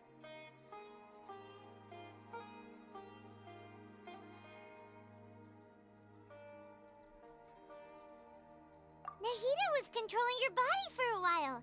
It seemed like she jumped over to you as an emergency measure right before the Catherine puppet was destroyed. After that, Tainari heard the commotion and came over. He helped us defeat the mercenaries and then he ran with us all the way here.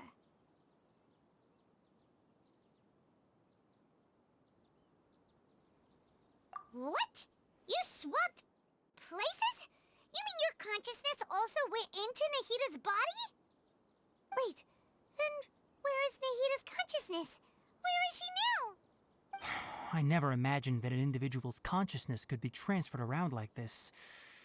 Had I not seen it with my own eyes, I would have never believed it. I don't think this can be achieved with current human technology. Also, while we were running, the consciousness in your body told me to pass on a message. She said, "The doctor has found a way to trap my consciousness, so I can't journey with you anymore." But even in a moonless night, a shower of starlight can still drown out illusions and lies. Oh no! Nahida's trapped in the sanctuary of Surasthana for good this time. Was that message all she left for us? It's pretty vague.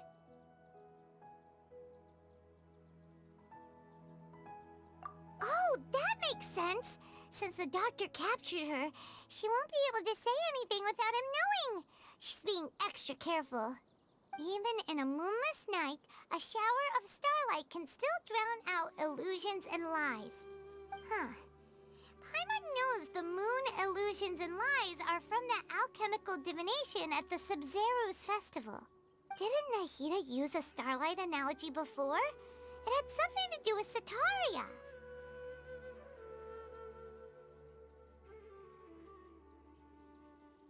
Oh, that makes a lot of sense. Huh. Do you think Nahida was telling us to go find help in the desert? But she isn't with us anymore. Think we'll be okay? Paimon, you said Sanctuary of Surasthana. Does this mean that this Nahida you're talking about, the consciousness who is occupying the Traveler's body, is the Dendro Archon? Your guess is correct, but the situation's a bit complicated, so it's really hard for us to explain right now. That's all right. A scholar's curiosity doesn't need to be appeased right away. As for the complicated nature of the situation, safe to say I have witnessed that for myself. I've spent some time with you, and it looks like the Dendro Archon's also on your side, so I trust you. Thank you, Tainari. Oh, actually, we came here to ask you a question. What do you know about the project that the sages have been working on? Ah, that. While I was indeed invited to join that project, the sages were always secretive about its scope and goals, so I eventually declined. All I know is that that project has something to do with the restoration of Irminsul. Huh? Did you see something when you were in Nahida's body? What? Do you have any evidence?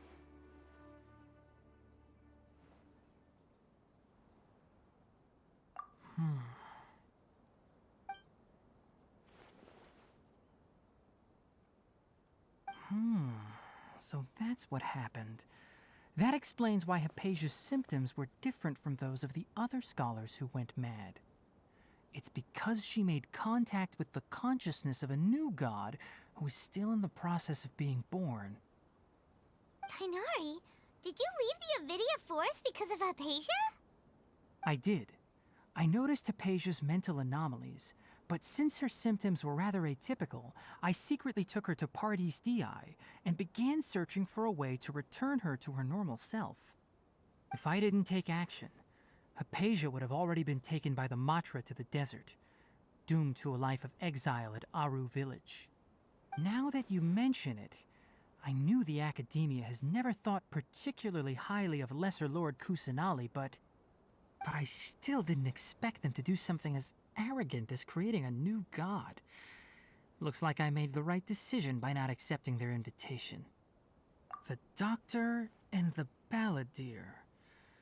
We have 2 Fatui Harbingers in Sumeru. Sounds like we're in for a bad time.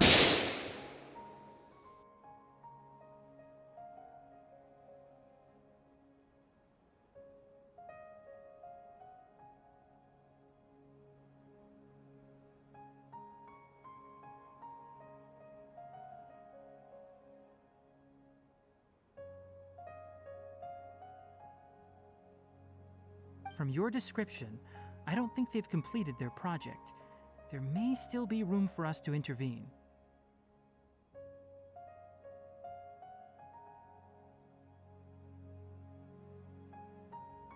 But then, what is the connection between creating a new god and restoring Irminsul? Yeah, it feels like we're still nowhere close to figuring out the sage's goals. Right. We've pretty much gone over everything we need to know, so we should head out. How about you, Tainari? What are you going to do? I'll stay here for now. I still want to try a few more things to help Hypatia. If you're planning to go into the desert, start by heading for Caravan Rabat. That'll be your fastest route. Come find me here if there's anything else I can do to help. May the spirit of wisdom go with you. Thanks, Tainari. Hopefully Hypatia will feel better soon. We're off then.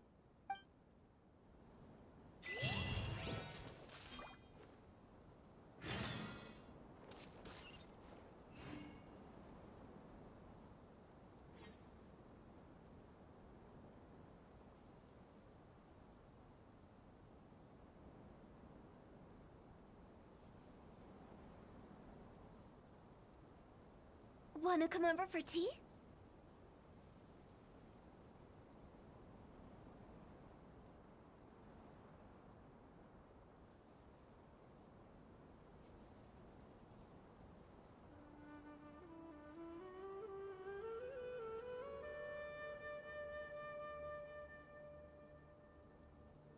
Silly churl, Billy churl, silly Billy, hilly churl. Ooh.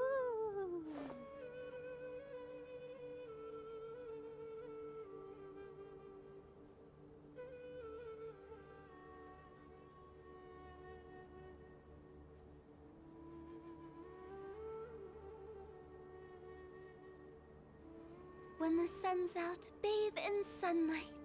But when the moon's out, bathe in moonlight.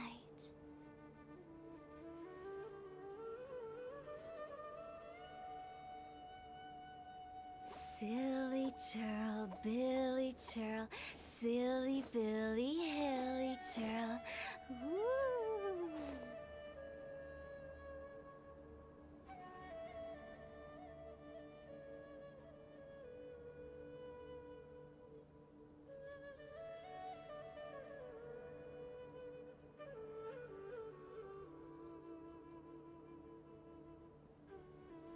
Wanna come over for tea?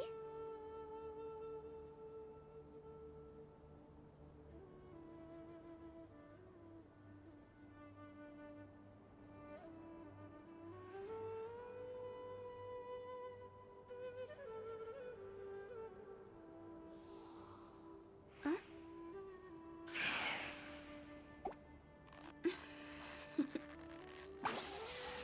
Toodaloo.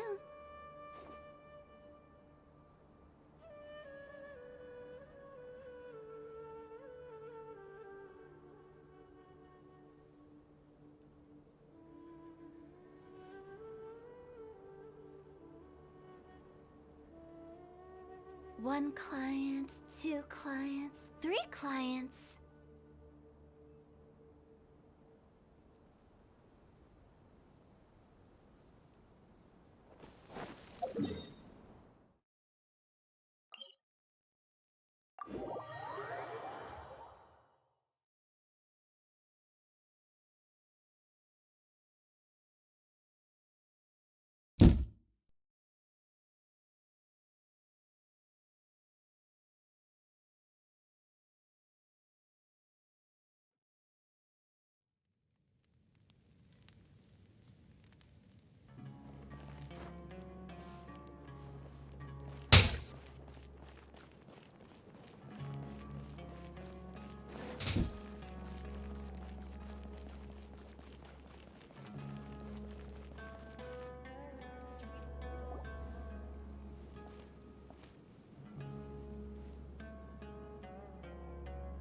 We finally made it to Caravan Rebot. It's pretty lively here. So, just past this wall is the desert, huh? Oh, wow. Paimon remembers hearing people call this the Wall of Samiel. It's made to block sandstorms from the outside. Oh, if it's this tall, it's gotta be the divine work of Greater Lord Rukkhadevata, right?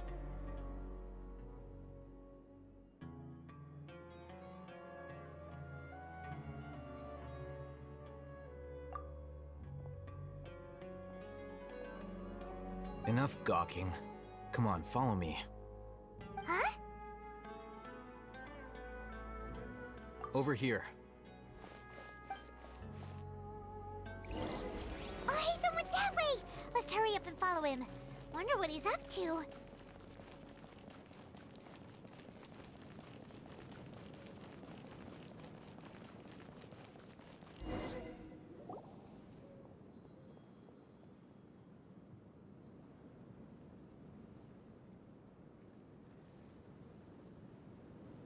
What the? Where did she go? How did we lose them? They were just here a second ago. More Eremite mercenaries? Who are they working for this time? Anyway, Traveler, it seems like we were being followed again. You were too careless. You should have noticed those hopeless amateurs trailing you a long time ago.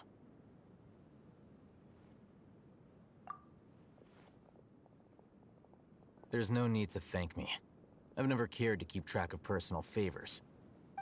All I did was correct a mistake I happened to come across. It's a habit I developed at the Academia. You really gave Paimon a scare, Alhaitham.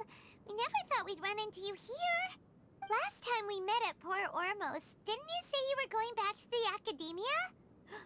Wait, don't tell Paimon that you're here to take us back on their orders! Oh, so you've already landed yourselves on the Academia's hit list. I can't say that I didn't expect it. However, had I wished to turn you over to the Academia, don't you think you'd already be the Eremites' honored guests by now? Oh, right. You do have a point. I have no interest in running errands for that project. As a scholar, I've always belonged to the camp that promotes researcher autonomy. And these days, you're more fascinating than anything the sages can offer. Not quite. To tell you the truth, I'm still investigating the Divine Knowledge Capsule. Unfortunately, I've run into some difficulties. Everyone says the capsule originated in the desert and was eventually moved to Port Ormos. If I am to get to the bottom of this, I must understand how the capsule first came to be. Which brings me back to you, and why you're so interesting. The leader of Ainul Ahmar used the Divine Knowledge Capsule right in front of you, and upon seeing him, your expression became perplexed, and you were lost in thought for quite some time. To have that kind of reaction, I think you must have realized something. Are you interested at all in sharing what you've been hiding from me?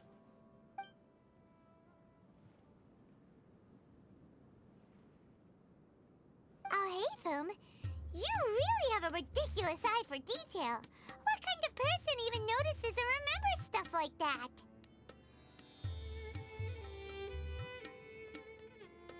So that's your answer. Well, I do work for the Academia after all.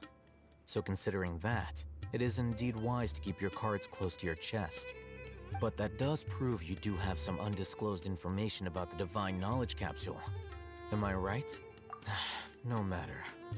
Rather than simply learning the answers from you, I'd still prefer to investigate on my own. Speaking of, you two are also headed to the desert? That's right! We have the same plan as you! But we don't really have any concrete goals at the moment. Then I'd suggest starting with Aru Village. It's the largest settlement in the desert, so it'll probably have more resources and intel than anywhere else. Well, would you like to head there together? It's always better to travel with someone you know. Let's go!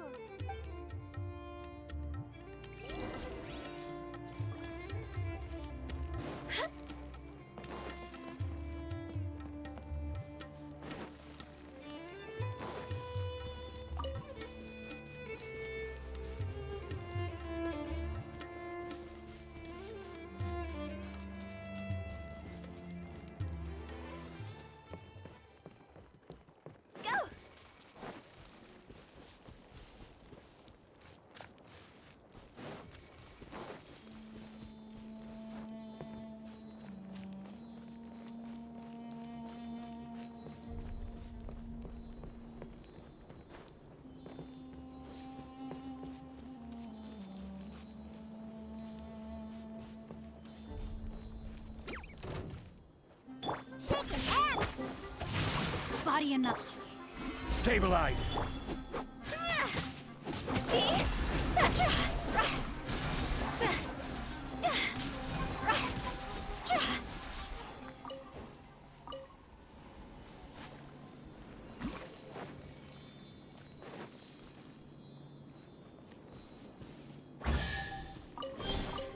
Oh, what a cute treasure coffin.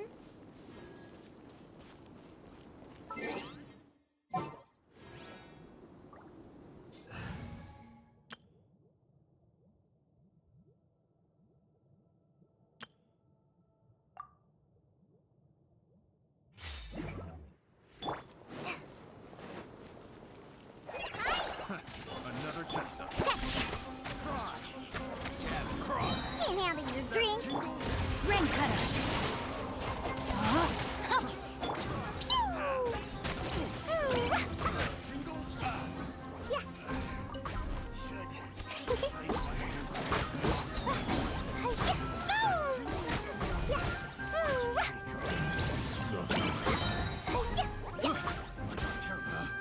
Picked the wrong test subject. Boing, boing, boom! Yeah, da-da-da. La la la. Ah.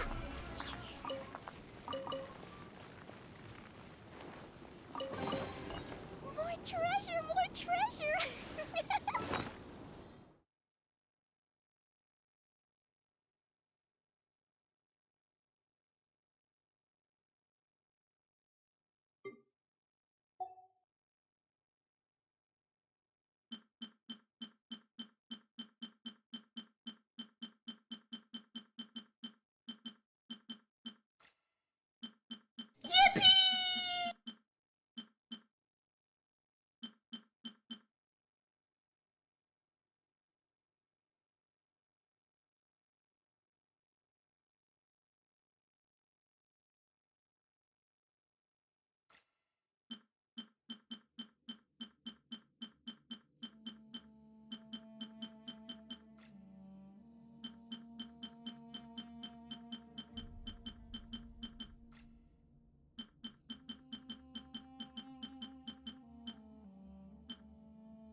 No, my sword! Rain outlines your...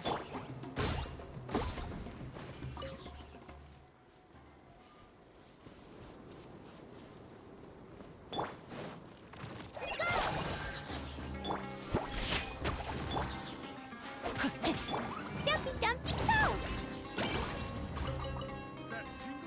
Woo! Da-da-da. I got careless. You're open. Ouch! Have a little taste. Boing, boing! No, my sword!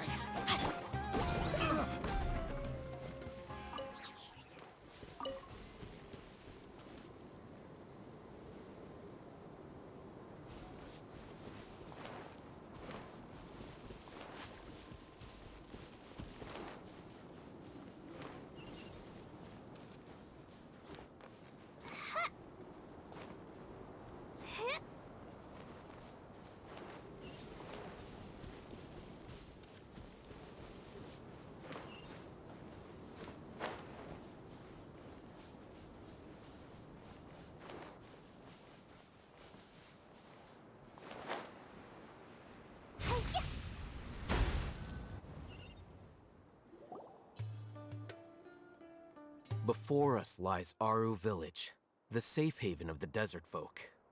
Whoa, this landscape is really something else. What a cool place! Let's go check it out!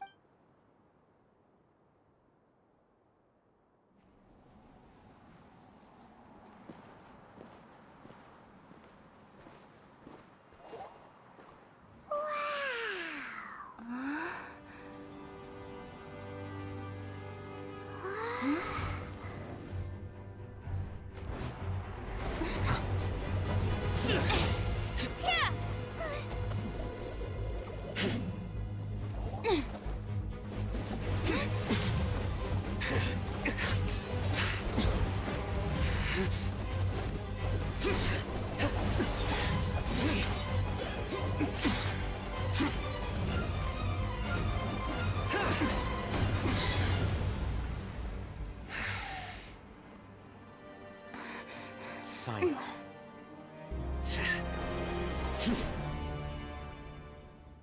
Unless my memory fails me, we have barely spoken 2 words to each other before now at the Academia. Would you care to enlighten me as to when and how I invited the General Mahamatra's wrath? Oh, Hatham. Do not think you can escape my judgment, just because you managed to escape my attack. Judgment? So that's how you'd characterize your actions here, is it? Or would elimination perhaps be a more accurate description? Had I used my full strength, not even this traveler would have been able to stop me. Though styled like an assassination, I sought only to ensure that my target would be unable to flee or resist. Standard practice for the Matra, as well you know. Seemed to me more like your own personal touch. Who is that, Al-Haytham? Did you call him General Mahamatra? Yes. General Mahamatra Sino, head of all the Matra at the Academia. He's a formidable hunter, and the ultimate nightmare for any who have committed academic crimes.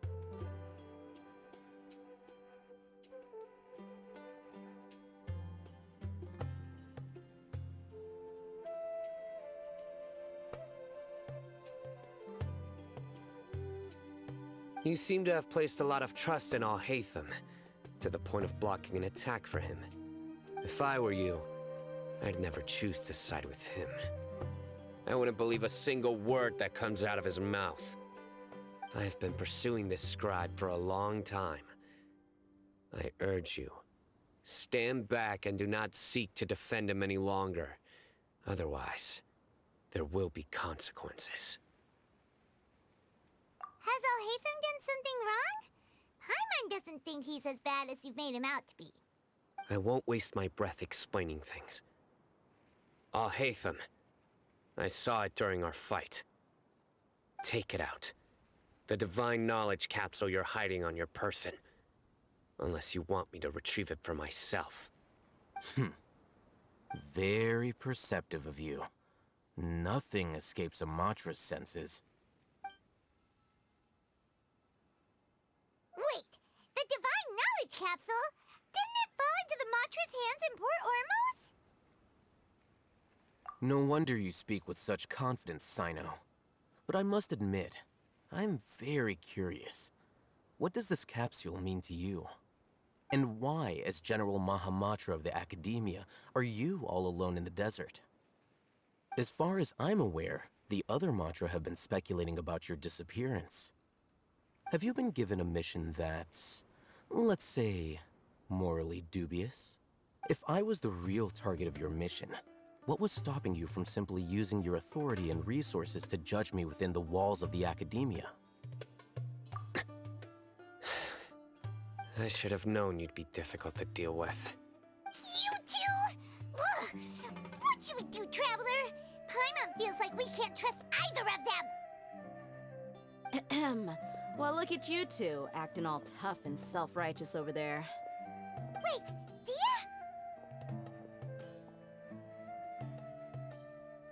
Great! Finally, someone that we can trust!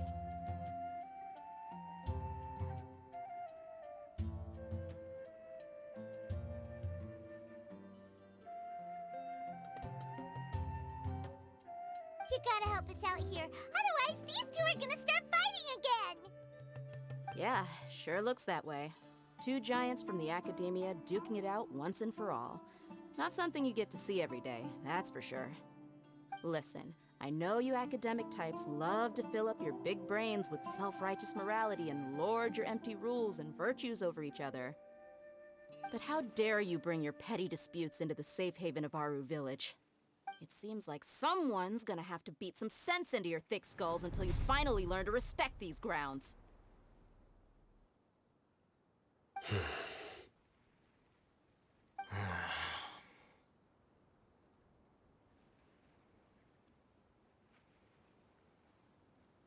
Hey, did either of you hear a word I just said?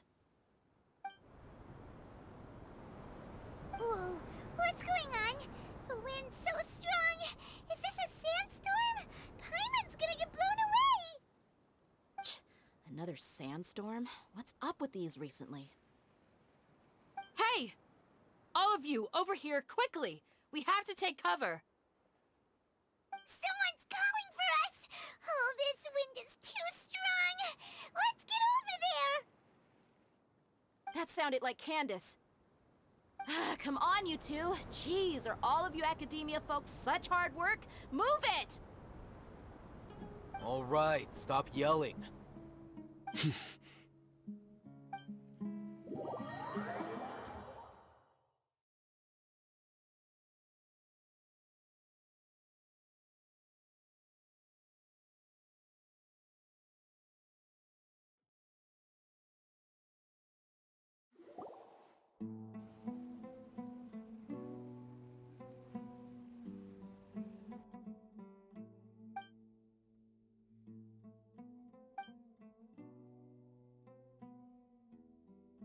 Well, this is pretty awkward.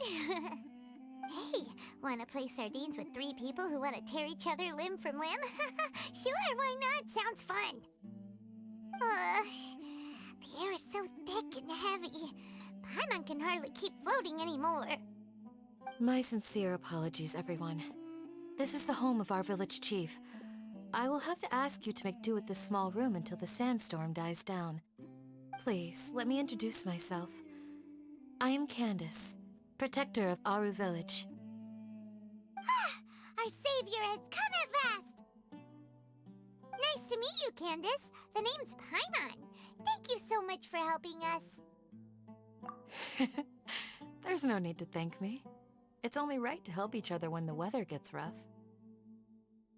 Wow, she's so gentle and caring, like a nice older sister. Unlike those guys over there. All right. Now that we're all better acquainted, we should return to the topic at hand. As a guardian charged with the responsibility to protect my fellow villagers from harm, I was observing your conflict from afar, even before the sandstorm started. And now that you have set foot within our village itself, it is all the more my responsibility to make absolutely sure that you pose no threat whatsoever to us. So please, have an honest and sincere conversation with one another, and put your hostile feelings to rest. If anyone dares to start anything again while they are under this roof, I will not hesitate to send them out for some quality time with the creatures of the sandstorm. Oh, on second thought, Paimon may have misjudged Candace's character. And that goes for you too, Miss Dia. Do I make myself clear?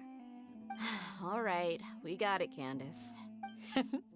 That's what I like to hear. So, which of you will begin? I was supposed to be a mediator, but I might have gotten a little too involved just now. Anyway, one of those two should probably start talking. Wait, that was you trying to be a mediator? I have nothing to hide, so there's no shame in explaining myself. While Alhaitham wasn't wrong about the other Matra not knowing my whereabouts, it's not because I've been assigned a morally dubious mission. Rather, I've chosen to exile myself. Huh? Exile yourself? A little while ago, I discovered that there was data missing in the Academia's project planning and development files. What little they did report clearly did not match the project's actual progress. As General Mahamatra, I had the responsibility and authority to request an audit. However, to my surprise, the person responsible for the erroneous data was none other than Grand Sage Azar himself. I tried to investigate the issue myself before submitting a formal audit request, but I soon found that all leads and potential pieces of incriminating evidence were carefully concealed from me. I began to realize that they were cautious of me from the very beginning. Unsurprisingly, the Grand Sage rejected my audit request as soon as the submission reached his desk. He even said to me, "The power of the General Mahamatra is granted by the sages. You have no right to judge us." So they really are up to no good. I realized then that to the Grand Sage, the Matra are nothing more than tools for the sages to assert and maintain their control over knowledge. The vows that we took, the principles that we strive to uphold, they are meaningless to the academia of today. I believed it would be wise to flee the academia before the sages had a chance to take action against me. This way, they can no longer see nor predict my actions. I will never give up on this investigation. There's no need for someone else to give me power or authority. Once I find the truth, I will administer judgment by my own name. Sino seems to have the same goal as us. We're all investigating the sages. Plus, now that he's no longer the General Mahamatra, he somehow feels a lot less scary. Well, Sino, if that's your story, then why did you see Alhaitham as a target? When I was investigating the matter in the academia, I overheard a conversation between Alhaitham and a sage. The sages asked you to investigate a blonde-haired traveler. Do you dispute this, Alhaitham? What? Like many parts of the project, this assignment was undocumented. Now throw in your suspicious behavior with the Divine Knowledge Capsule, and I think we deserve an explanation.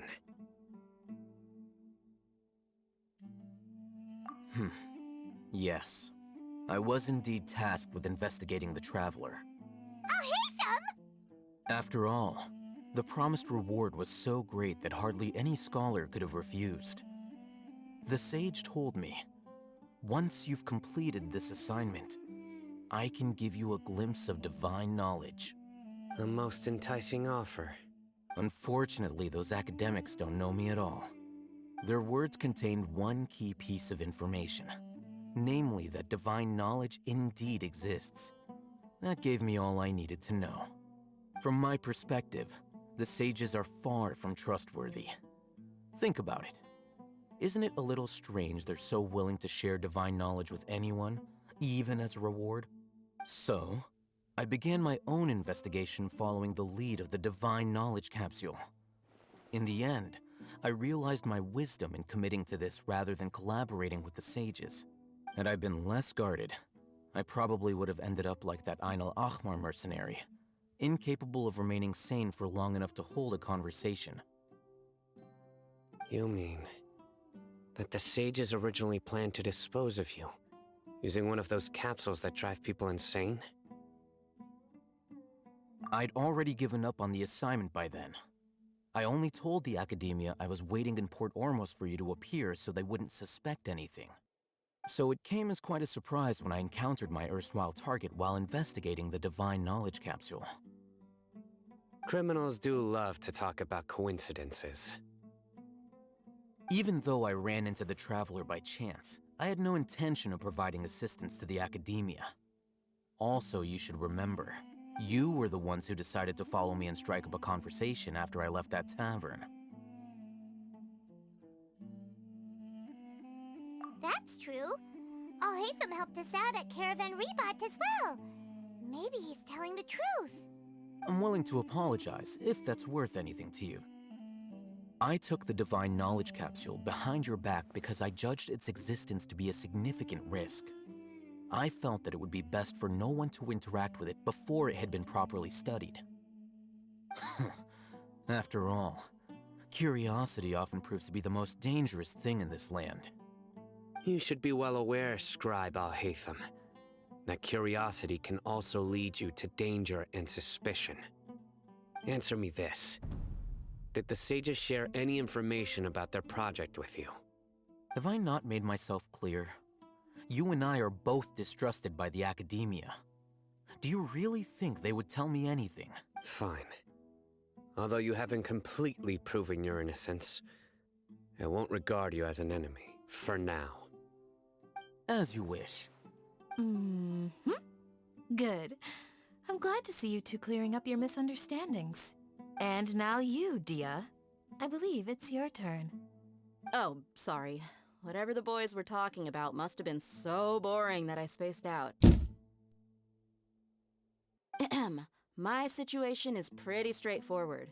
My employer, Dunyarzad of the Homayani family, is friends with the Traveler and is currently recovering from her illness at home.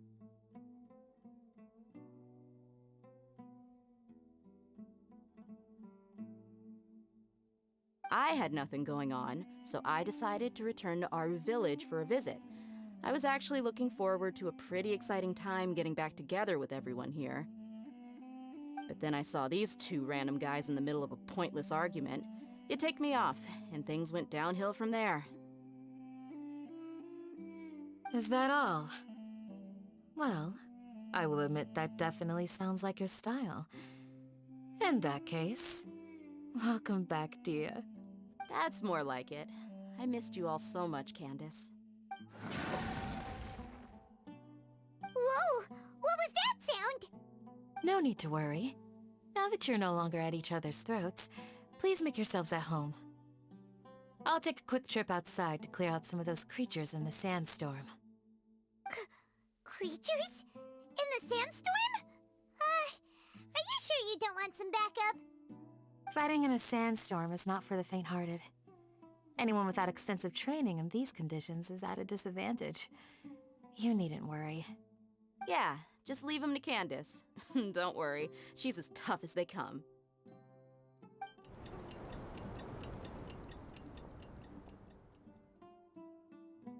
The wind's died down. That means the sandstorm's over, right? Candace still isn't back yet, though. Is she alright? Maybe we should go out and check on her. When you put it that way, even I'm starting to feel a little worried. All right, let's go. We've been here long enough, and the boys are as chatty as the floor.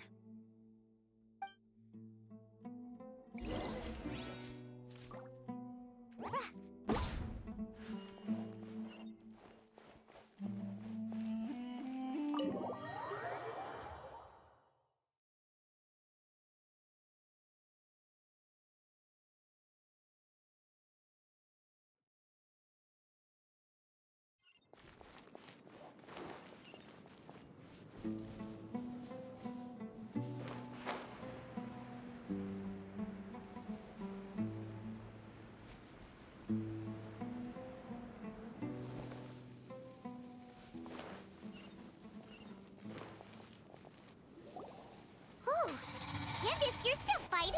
You've been out here dealing with these creatures the entire time? Yes.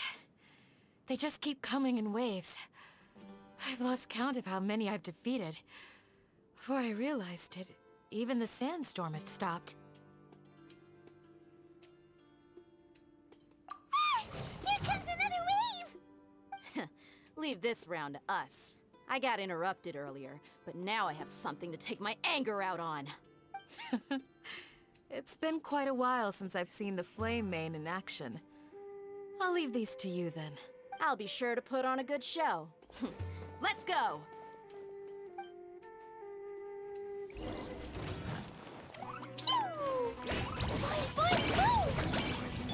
Think you can bully me? Hi! Try this on the side! Rain outlines your fate. Know my sword!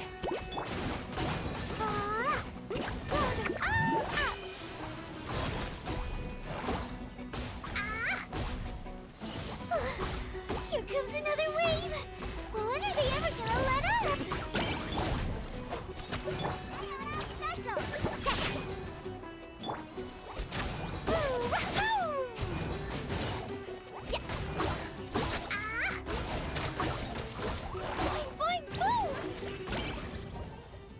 The creatures stopped appearing. Was that the last of them?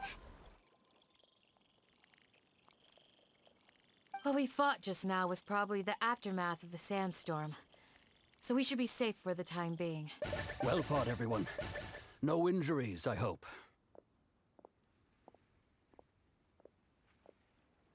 Huh? Who are you? Ah, my apologies. I haven't had a chance to greet you yet.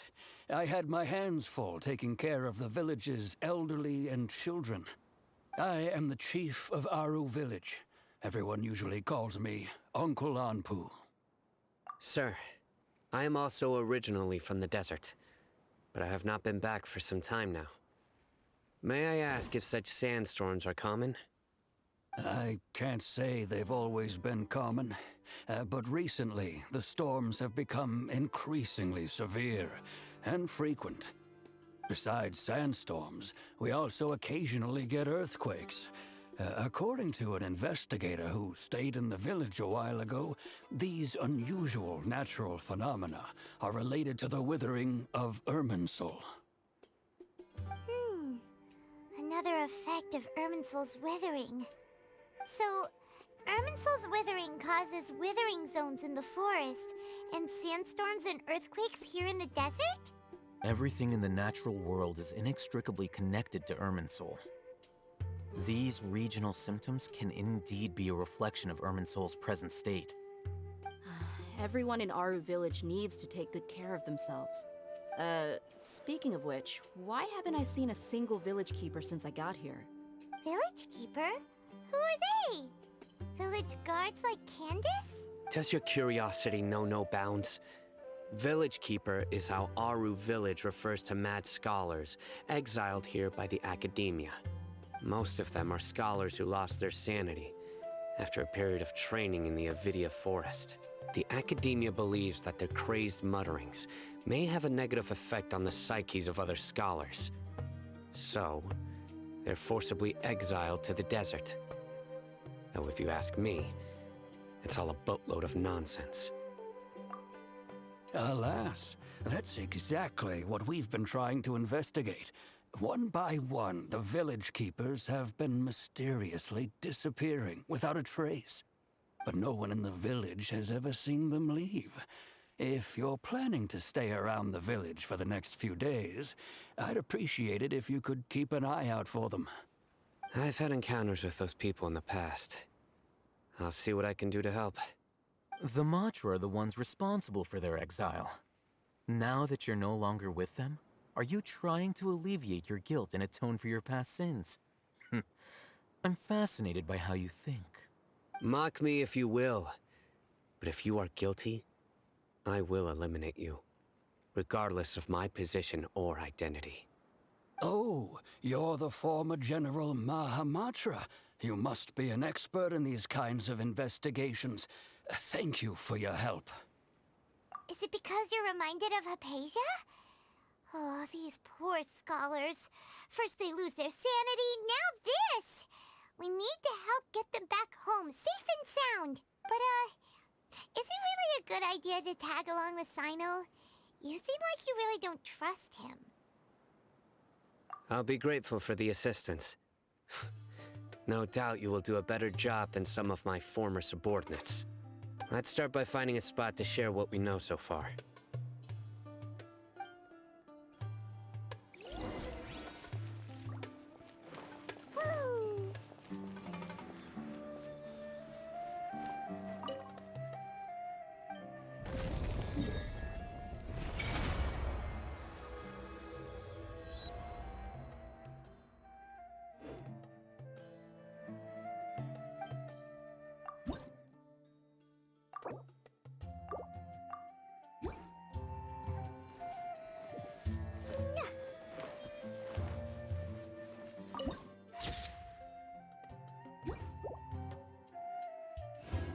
La la la.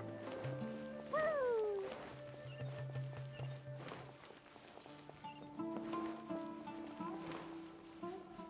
La la la.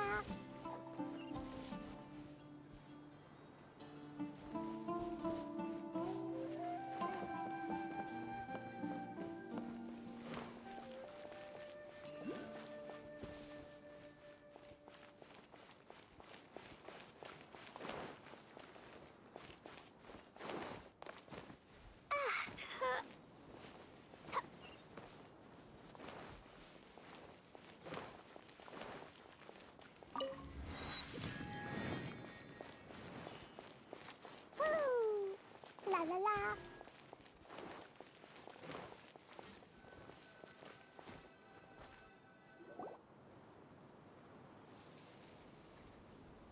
Although I've sent myself into exile, I'm still doing essentially the same things as before. Do you still have any questions for me before we start our investigation? One of my former subordinates told me that this title has its origins in a strange incident. The Academia has long exiled mad scholars to Aru Village. A mysterious phenomenon exists here. When mad scholars first arrive, they are as incoherent and deranged as before. But after spending some time here, they invariably begin to calm down. Initially, the people of Aru Village greatly resented having to take in the mad scholars. But a strange incident one night changed that. Aru Village was struck by the strongest earthquake in living memory. Seeing buildings on the verge of collapse all around him, the then chief of the village was preparing to take everyone to safety. Suddenly, he noticed a mad scholar crouching in a corner, caressing the ground with his hands. A soft, green light radiated from him, like a divine glow against the backdrop of night. Despite the powerful tremors that ripped through the ground that night, all the houses remained upright, almost as if they had grown roots reaching deep into the ground. In the end, not a single building collapsed, and no one was hurt. After that, the people of Aru Village treated the mad scholars with greater kindness, and began to refer to them as the village keepers. A soft green light? A mad scholar protecting Aru Village? What do you make of it, Traveler? Paimon thinks so too. Actually, Sino, do you know if any of the mad scholars continued to wear their Akasha terminals at Aru Village? In theory, they would continue wearing them so the Academia could still monitor their activities. With that said, the main Akasha system would no longer have any interaction with them. Oh, no wonder! Everything makes sense then! Add in the fact that they calmed down, it was probably Nahida who calmed them. If you are able to draw a conclusion from this one story alone, then it appears you possess much more information than I do. So, what do you make of the story?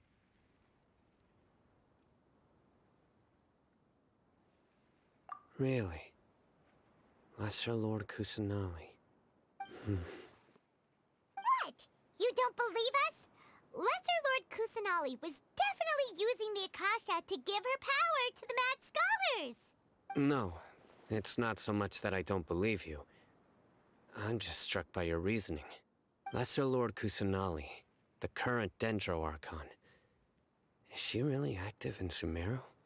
The Academia has always placed far greater importance on the late Greater Lord Rukkhadevata. They've more or less ignored Lesser Lord Kusanali, and I've never had any reason to doubt their views. In addition, I've never heard any stories about Lesser Lord Kusanali and her deeds. To me, she might as well have been a god that never existed. No way! Nahida definitely exists! She's a... how should Paimon put it? She's a good Archon who's kind and wise, even if she says weird stuff sometimes.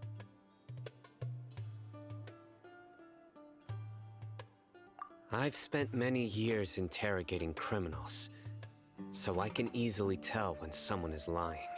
Good! Then you should know that we're telling the truth! That look in your eyes. I've never seen that from a liar. You two really must have met Lesser Lord Kusanali. How can this be? To think, our Archon has been amongst us this entire time. Alright, now it's our turn to put our skills to good use for this investigation. But easier said than done, especially since we don't have any leads. Maybe we can start by knocking on some doors. Excuse me, are you here to help me find my grandpa? Huh? Who are you? By the sounds of it, a resident of this village.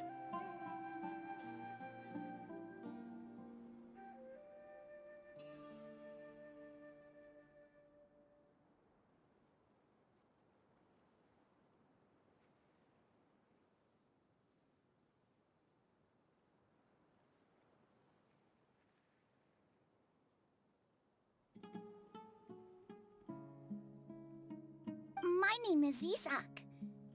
You'll help me find my grandpa, right? Is your grandpa a mad scholar? Hey, don't say that. Grandpa is just Grandpa.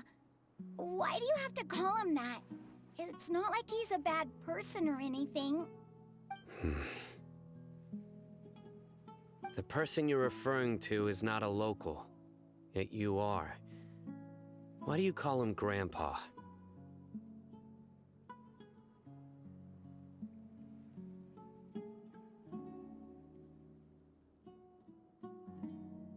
Grandpa is just Grandpa.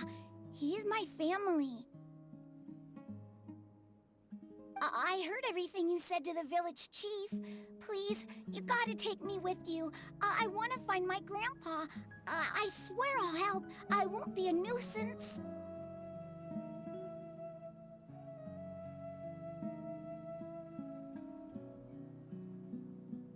Ah, so you're the one who was eavesdropping on us around the village chief's house. I was planning to go out and take care of whoever it was, but I had a vague feeling that they didn't harbor any ill intent. Whoa. Hatham wasn't kidding about Matra having sharp senses. Sino, he's just a kid. All he wants is to find his grandpa. Let's find a way to help him.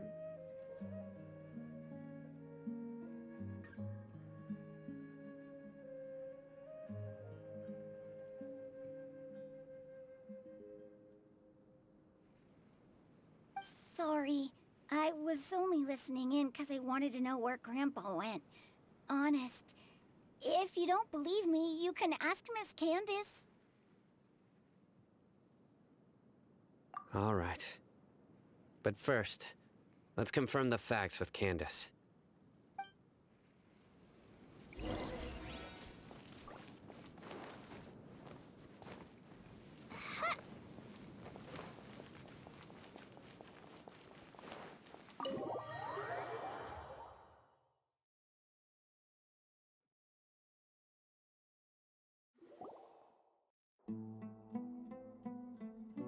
Sino is super vigilant. Is this what all the Matra are like? Ah, you're back already. We just wanted to confirm something with you. Do you know a boy by the name of Isak? I had a feeling he'd go looking for you. Huh? You knew this would happen? Yes. Although he tried his best to stay hidden, I still noticed him eavesdropping outside the window. He really wants to get his grandfather back. Isak's parents were both Aramite mercenaries who rarely returned to the village after finding employment in the city. He was raised by his grandfather.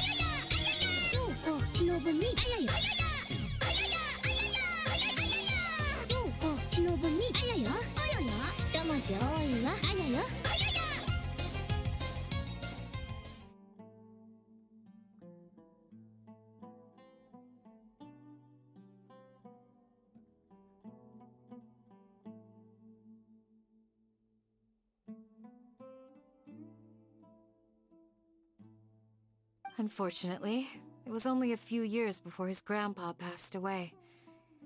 Isak was still very young at the time, so various families in the village took turns caring for him so he could survive. Later, an elderly mad scholar arrived at the village. Isak thought the scholar bore a striking resemblance to his grandfather, and thus often spied on the man. However, the scholar was unkempt in appearance and incoherent in speech. Although Isak referred to the man as his grandpa, he was afraid and didn't dare to approach him. One summer night, the oft mumbling and bumbling grandpa suddenly calmed down and seemed to become more lucid. He even noticed Isak hiding in the distance. So Grandpa walked up to Isak and patted him on the head. He even took Isak to the entrance of the village, where he patiently taught the boy the names of the stars, and accompanied Isak until he fell asleep. The next morning, Isak woke up and wanted to go find his grandpa again, only to realize his grandpa no longer recognized him. However, even so, Grandpa retained his calm expression. It's said that those who saw the scholar claimed he no longer appeared to be crazy, but appeared to be living in his own world, almost as if he were sleepwalking. Isak was thrilled that his grandpa was able to find peace and would follow him all the time, asking him things like, "Grandpa, want me to take you somewhere fun?" Or, "Grandpa, could you tell me stories about the stars again?" All this somehow just makes Paimon feel really sad. It seems like they both deserve so much better. Perhaps. Nearly everyone who lives in the desert has some form of hardship or regret. But even so, we must still continue on with our lives. It's also my reason for fighting. I must continue to protect this land.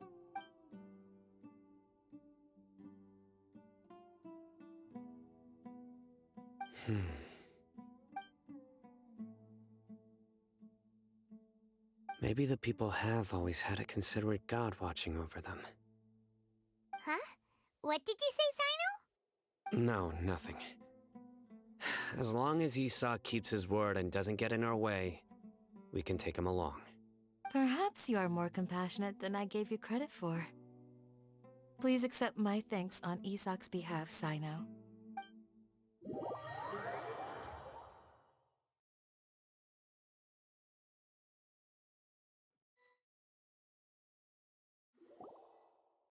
Hey, Isak!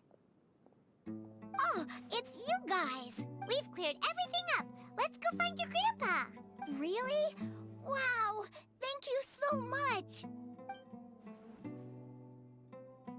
Yeah! Alright. Let's ask the local residents some questions first.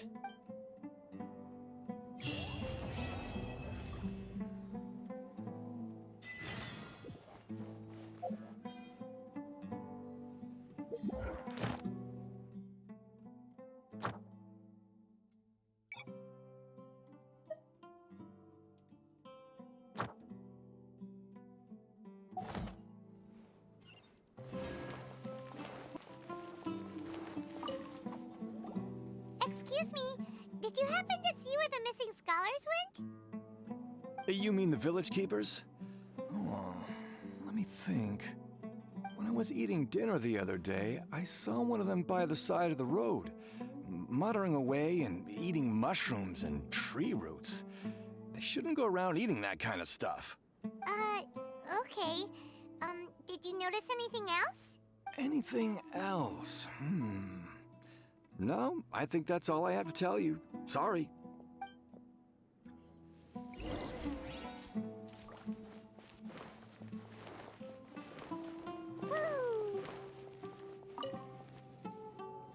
The scholars that have gone missing.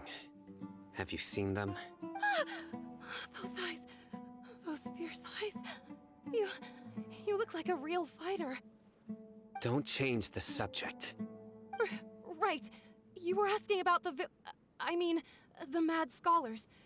I think it's been a few days since I last saw them.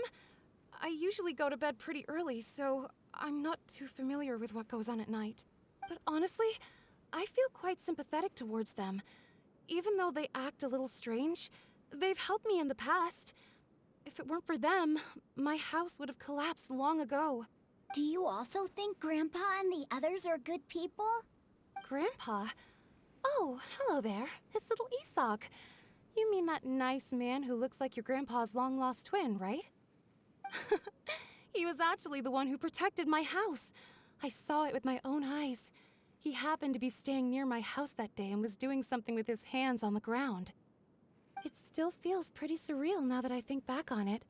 Did someone teach them how to do that? Well, whatever the case, I'll always be thankful to him and whoever taught him to look out for others. I'm pretty sure that if I ever went mad, I wouldn't be able to do anything like that. Gotcha. Thank you.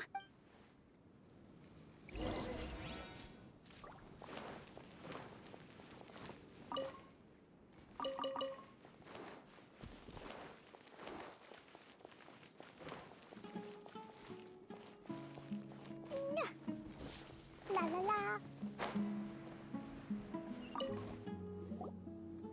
Sir, have you seen my grandpa recently? You know, the one who likes to sit and space out near the village entrance. Oh, well, if it isn't Isak. Oh, your grandpa, huh? It's been a while. The last time I saw him, he was spacing out by the road as usual. I went and asked him if he'd like any of the food I had prepared, despite my wife's protests. Like many people, she's really quite terrified of them. And speaking of my wife, she's still always complaining about how I don't make enough mora. That might explain why she's always mad at me. Oh, thank you. Thank you for taking care of him. It was nothing. You're looking for him, right? Did he go for a walk and get lost? Yeah. That's no good. Well, once you found him, come by my place again and I'll cook a little something for the both of you. I've known you since you were very young, so as far as I'm concerned, you're family. Please feel free to come by anytime. Wow, what a nice guy! Okay, thank you, sir. Huh? Don't say anything for now. Isak, stay here. Let's head over there. Stay quiet as you move.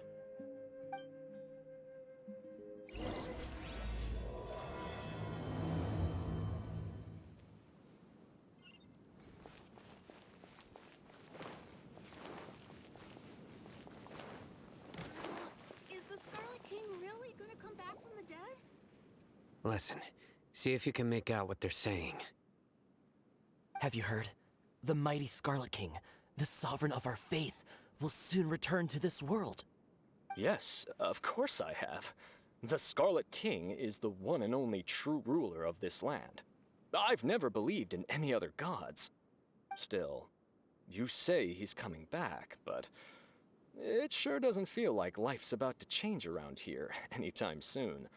What's your proof? Haven't you noticed? The village has been getting more deranged scholars than ever. Delavar was saying that many people also went insane just before the fall of the Scarlet King's civilization in ancient times. We don't quite know why, but it seems like there's some sort of connection between insanity and the Scarlet King. Isn't it a sign of the Scarlet King's power that all the mad scholars have disappeared? If you ask me, they must have been chosen as the final sacrifice for the Scarlet King's resurrection. Huh. Now that you say it, that does make some sense. Does this mean our lives are finally going to take a turn for the better? Exactly. Those city folks will get what's coming to them. Now, repeat everything you've just said from the very beginning. Huh? Who are you? Where did you come from? My patience is running thin. You heard what I asked.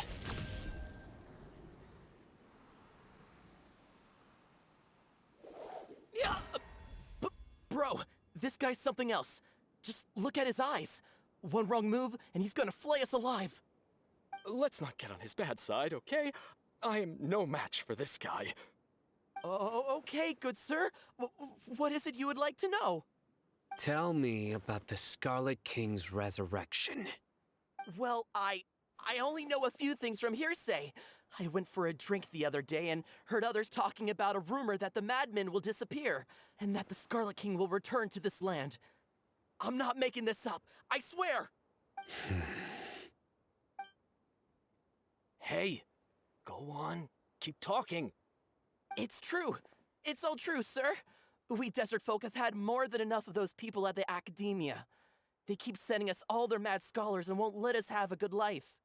Would you want to live like this if you were in our place? The radicals were even more thrilled than me when they heard the news. We're all praying for the Scarlet King's speedy return. Delavar also said that once the Scarlet King returns to our side, it's only a matter of time before we conquer the land on the other side of the wall. They're all willing to serve under the Scarlet King and fight for a share of the glory. Is that so? Seems like he still wants to know more. Keep talking. Got it. At first, I told myself it was just the drink talking, but then all the mad scholars vanished without a trace, just as the rumors said. Please, don't beat me up just for mentioning these rumors. If I'm guilty, then everyone else around here is also guilty. I'm just saying what the others said. The people here really like the Scarlet King, but dislike the Dendro Archon. Where is this radical person you talked about? I haven't run into him over the past few days, so he probably hasn't been around the village. What about you, man? Have you seen him at all? No, not at all. We wouldn't dare lie to you. He's really not here right now. Sounds like you're not too close with the radicals. No, of course not. All we know are their names. I have many ways to stop you from talking. And many others to stop you from sending warning messages. So you'd best just stay home and hope I don't hear of you trying to contact anybody. Don't do anything until I've gotten to the bottom of this. Try something foolish, and even Candace won't be able to protect you. Yes, got it. We'll do just as you say. That scared Paimon half to death. Sino is pretty terrifying. He didn't try to reassure us at all. It's like he's used to hearing that. Oh, Paimon bets lots of people have told him that before. I heard that.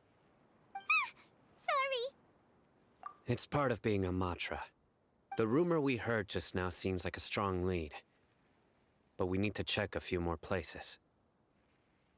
Very well. Isak! I'm here. Where's your grandpa's house? Well, I can take you there. Just follow me. Join the Eremites and embrace a wonderful new life.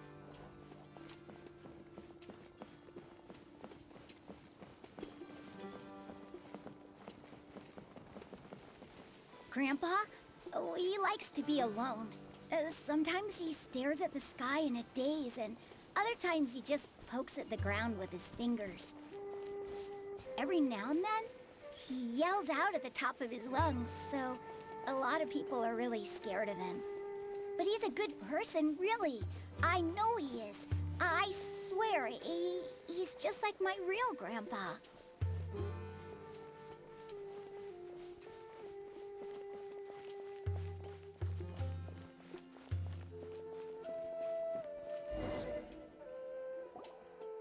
Well, this is where Grandpa usually stays.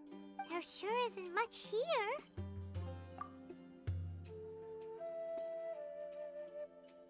No. Incense? Please don't say it's the same one as before. But are you okay? Are you getting dizzy or need to lie down? There's a scent that you can sense, but I can't. A certain traveler here once passed out from that smell. Thankfully, Tainari saved the day. And then he gave us a long lecture to explain all about how it worked. So, you know Tainari? Huh? You know him too? Are you two friends? Yes. Now that I concentrate, I can also make out the scent of incense. Wait, surely Tainari didn't lecture you too? No. No need. Did you first encounter this scent at Tainari's house? In the forest.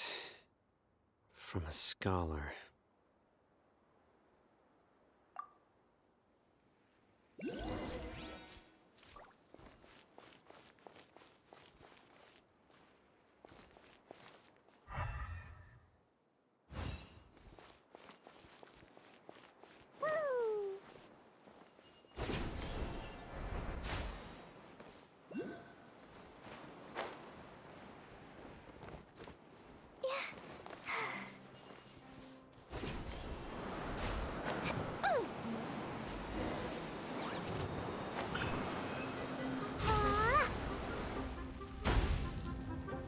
La la la.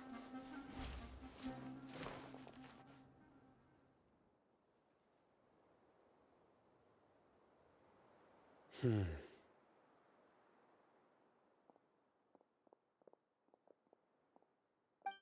are you looking for, Sino?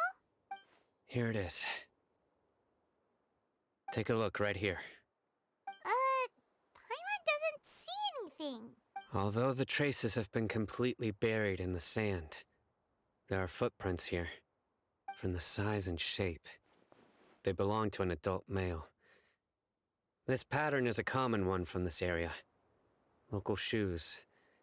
This was probably someone from the village. The scent is quite faint, but still extant. The footprints head in the direction of the door. But who would come looking for Grandpa? He doesn't have any friends. We'd have to ask whoever lured him away with the incense. Huh? So you can lure someone away with just a scent? Hey! What's wrong with liking good food? Everyone's got something they love in life. Exactly. Most scholars are fond of incense, since the smell supposedly helps them clear their minds and discover new knowledge. Even deep within the clutches of madness, they still yearn for their knowledge-seeking days, and will follow the scent whenever it presents itself. No, Grandpa. So, someone's taking advantage of their weakness? Huh. Still, why would anyone want to abduct all the scholars? Are the rumors really true? Could the disappearance of all the mad scholars have something to do with the radicals? It's highly likely. Please, you have to save my Grandpa. Grandpa's never done anything wrong. Please help him. Sounds like we'd better help get him back. Don't you worry, Isak. We won't let whoever took him get away with it. Let's head to Aru Village and inform Candace and the others about what we learned here. After that, we'll set off to find the scholars.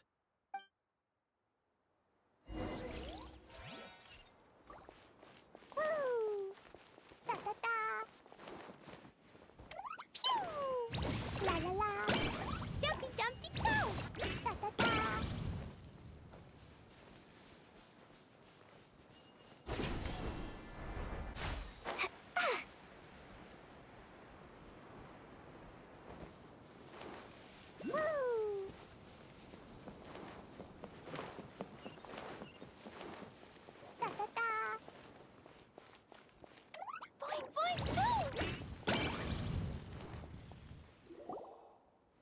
Right. The darker fabric definitely looks a lot better. That'd be my choice, too. We're back, Candace! We've got a lot to tell you. Ah, welcome back. Sounds like everyone's friends already. Oh, Dia's here too! You bet. So, everything goes smoothly? Reasonably. Alhaitham didn't go with you? We haven't seen him at all. Huh. I saw him around the village entrance earlier and figured he was investigating with you. I guess he must have gone off on his own. Did you find out anything useful? I see. So someone used a kind of incense to lead the exiled scholars away from the village.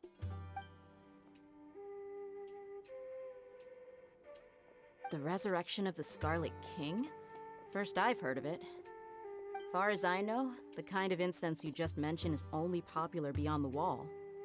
Scholars are fond of it, but as you can see, there aren't many scholars still studying around these parts. No seller would be able to make a profit here. Not to mention, making incense is a labor-intensive process. You won't see anybody in the desert with the patience to make or sell something that requires that kind of effort. It seems someone from beyond the wall must have been supporting this. Makes sense. So what should we do then? Do we go back to the academia and search for leads there? If it was any other day, that would be your next logical step. But today, you've got me on your team, so you get an extra tip. Didn't you say that the villager got his news from the tavern? Well, I also like to drink at the tavern, so I know a thing or two about these radicals he mentioned. If Paimon remembers correctly, the leader of the radicals is some guy called Delavar. Ah, yeah. Delavar, the scar-riddled bandit, Engur, the wide-eyed butcher, and Jabari, the duck-tailed bearded crook. The whole lot of them are known around these parts. These guys have one thing in common, and that's being broke. The rougher life gets, the more they want to believe in the Scarlet King. Way they see it, the Scarlet King's resurrection is their only chance at overthrowing the Academia. Throwing all of Sumeru into chaos is the only way to change the way of life here in the desert. Anyway, that's my guess why they've chosen to become radicals. Tia! You're amazing! You really know this place inside and out!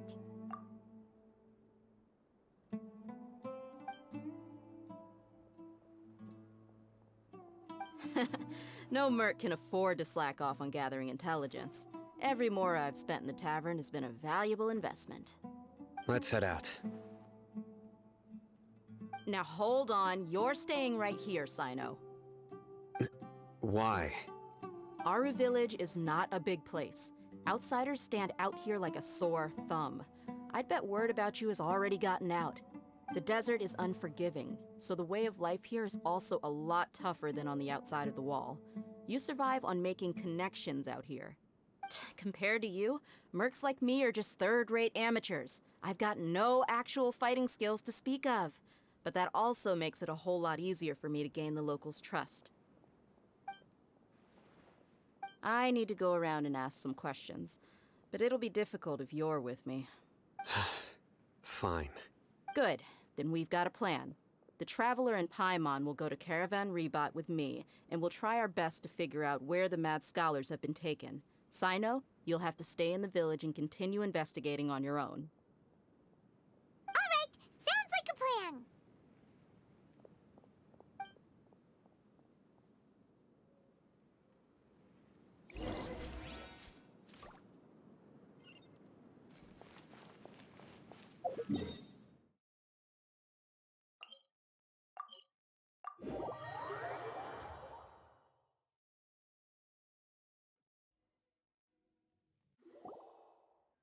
Well, here we are again! Sounds like you're starting to get familiar with the area. Paimon's amazed every time we see the wall of Samiel. How can a wall this tall even exist? It's almost unreal. I know what you mean. I had the same question every time I walked this way when I was a kid. Also, why is this high wall here? And can a wall really block sandstorms? It was only after I grew up that I realized the wall of Samiel isn't just there to keep out the sandstorms.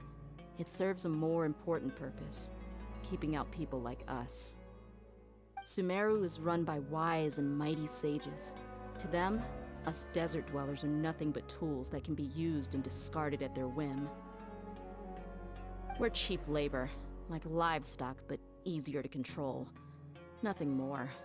Even if a child from the desert got the chance to obtain an Akasha terminal, almost all their requests for knowledge would be denied. The Academia believes we're underserving. Geniuses like Sataria are 1 in a million.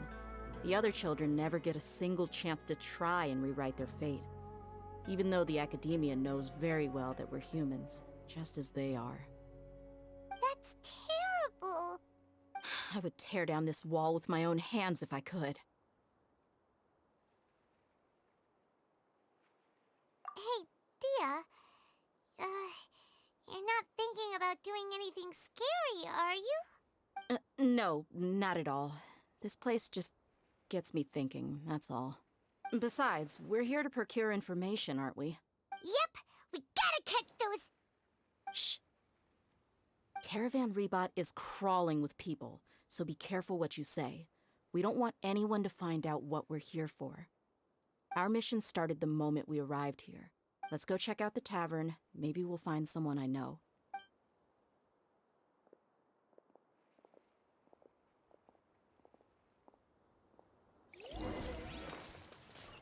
La la la, da da da. Just our luck. None of them are here today. You mean, you don't see anyone you know? Dia, is that you? What a coincidence. You here for a drink too? Zaki. Finally, a friendly face. Oh, and who do you have with you here? Guests from another land? Hello, hello. I'm Zaki. Dia's, how would you put it? Drinking buddy? We've had drinks together a few times. You could say we go back a ways. Anyway, as far as my friends here, they aren't too shabby, are they? You rarely see any Outlanders so friendly and respectful nowadays. Absolutely. Much better than those people on the other side of the wall. So, Dia, are you looking for someone? Yeah. Have you seen Edgar, Delavar, or Jabari recently? Of course I have. Matter of fact, we were all here drinking together just a few days ago. I've got a spice trading deal from another nation. I thought maybe Delavar and his friends might be interested. Know where I could find him? Ah, how thoughtful of you. Then I assume you also know that Delavar's been having a hard time making ends meet these days, so you came here to help him out? Hey, keep it down. Let's just say I prefer to keep this deal a secret. Y'all at Caravan Rebot are like family. If there's more to be made, why not do it together? Besides, Delavar and his friends have muscle. They'd be a good fit for escorting the goods. Yes, how considerate of you. Delavar's my friend too, so of course I can take you to him. Come with me.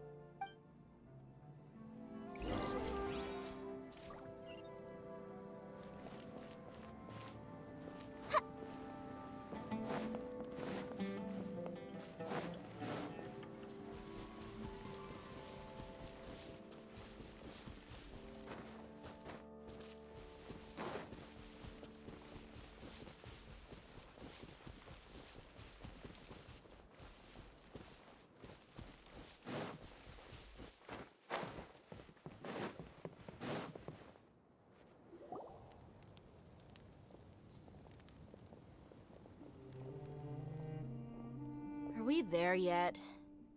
Yep, this is the place. This place is practically deserted. What are they doing in a place like this?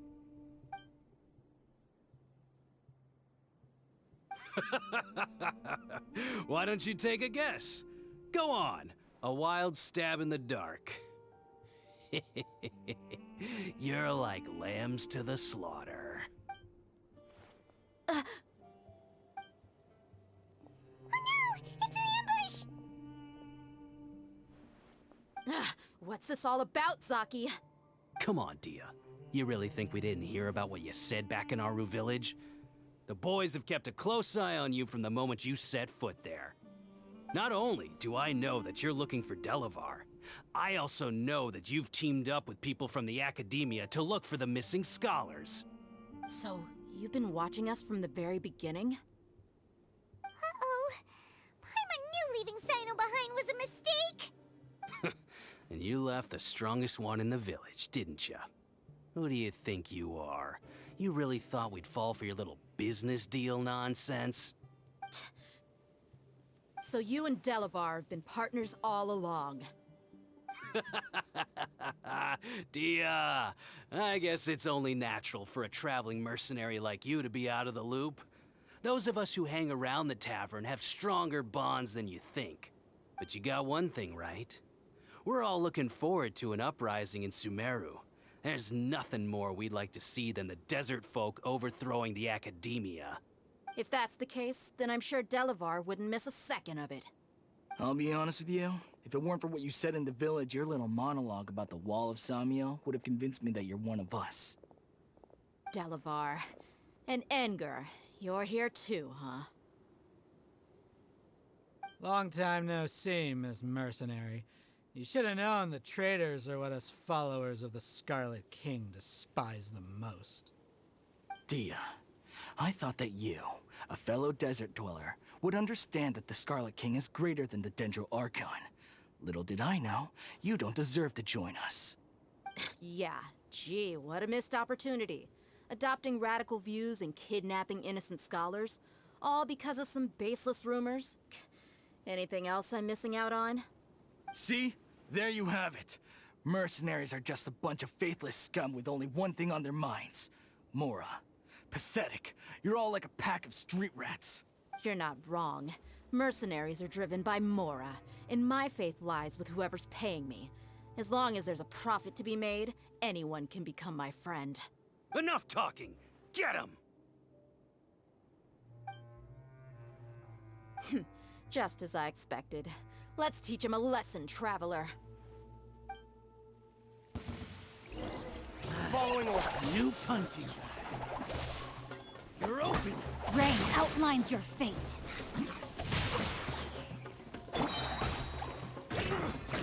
Dumpy Dumpy Go! Blazing Delight!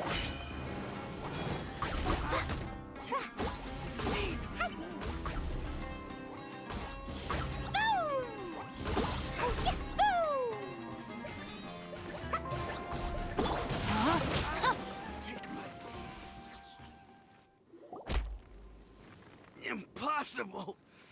How could you? So, what do you think about your meticulous network now, Zaki? How did you say it? It's only natural for a traveling mercenary like me to be out of the loop. I'm guessing your informant told you that I'm just an incompetent merc with no real fighting skills, correct? I mean, that is what I said after all. And of course you would believe everything he reported. The only thing you know about me is that I'm a mercenary, but you've never seen me in action. Even though you heard we went to handle monsters together, you believed that Candace was the only one doing all the real fighting. That so-called Flame Mane is just a fraud. She admitted it herself. She just uses her connections to gain the trust of others. That's what you thought, right? Ugh. You lied in the village because you figured that we'd have people watching you. And you were stupid enough to fall for it. I figured as much the first time we drank together. You all thought you were so smart. Pathetic. Okay, that should be all of them. Whoa! So you've been planning this since we were in Aru Village? No task can be done without preparation. I just happened to notice a couple suspicious-looking people while you were out investigating. Oh, but instead of catching them right away, you let them report back. Those two who were snooping around were just a couple small fries. If we want to get the real catch, we have to be patient and give it some time. Oh, you mean the funny name she mentioned back in Uncle Ampu's house? The wide-eyed butcher, scar-riddled bandit, Paimon can't remember them all. That's just a bunch of drunk talk. Enger and Delavar like to talk themselves up when they're drinking. Enger, the wide-eyed butcher, and Delavar, the scar-riddled bandit, are the nicknames they came up with for themselves. Alcohol has a way of making people share what they really think. So Enger and Delavar are always rambling in the tavern about how the Scarlet King is a superior deity. What about Zaki? He's just a numbskull who fell right into our trap. Zaki was probably the best hidden of them all. My initial plan was to find Delavar first, and then try to track him down. That's what you wanted to ask when we were at Uncle Anpu's house, right? Jabari is one of the villagers you talked to. You know, the one who wanted to treat Isak and his grandpa to some food. Wait, so he's a radical too? No, he isn't. I just needed to tack on a random villager name to make the eavesdropper think that I was making some wild guesses based on my impressions. Wow, what a genius idea! Well, that's an expert mercenary for ya. Ah, you're too kind. It was straight from the usual playbook, if I'm honest. So, that thing you were saying before, is it really true? About what? About how mercenaries only care about Mora, and that anyone's a friend as long as there's a profit. Does that bother you? What makes you so sure? Dia, do you dislike the Dendro Archon like the other desert folk? You two are pretty sharp. No, I don't have anything against the Dendro Archon. I've heard a lot of nice things about the Lesser Lord from Dunyarzad. I can understand her devotion and gratitude. Dunyarzad's just an ordinary person. There's no way a god would be so involved in the lives of everyday people, unless they were truly compassionate. I've begun to realize that the sages are behind everything that's happened recently. The radicals' blind belief in the Scarlet King, making the Dendro Archon out to be an enemy. It's all the Academia's trickery. But I see through it all. And unlike them, I can never be hostile towards anyone who's never done anything wrong. Dia. Anyway, looks like we're done with business here. Traveler, lend me a hand. Let's tie him up and bring him to the village.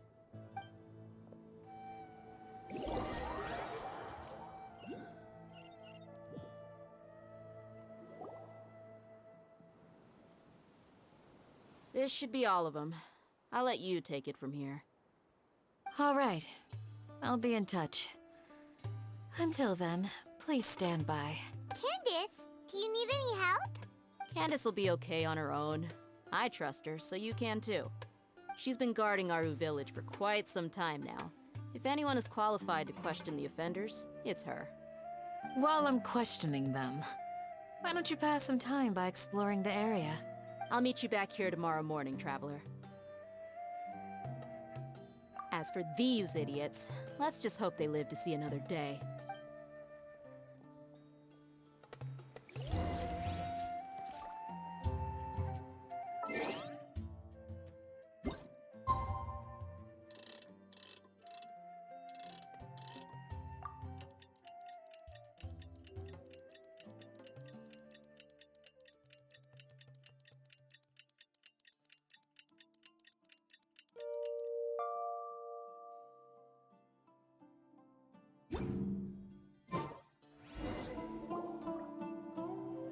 Hey, Dia! Right on time. We'll know any moment now. Paimon's been wondering. You seem to know Candace pretty well. Have you been friends for a long time? We've known each other for some time now. She's a pretty interesting person. Even though she's an extremely strong warrior, she never misuses her powers against others. Oh, Paimon knows what you mean. Like a lot of martial artists say, never take the fight outside the ring. Yep, I guess you can put it that way. It takes strong convictions to be as dedicated as she is, and shoulder that kind of responsibility. Us mercs, on the other hand, we pretty much live from one day to the next. Well, Paimon thinks you're great, too. Really? Thanks for that. Oh, Sino's here, and he's pretty early, too. Yes.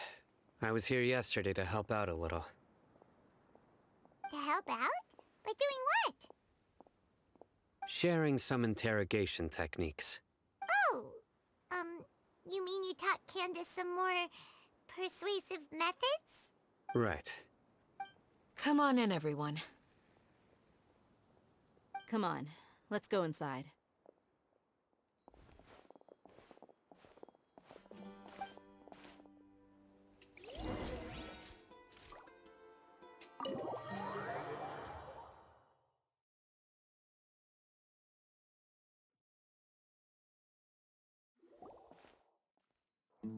Candace, where?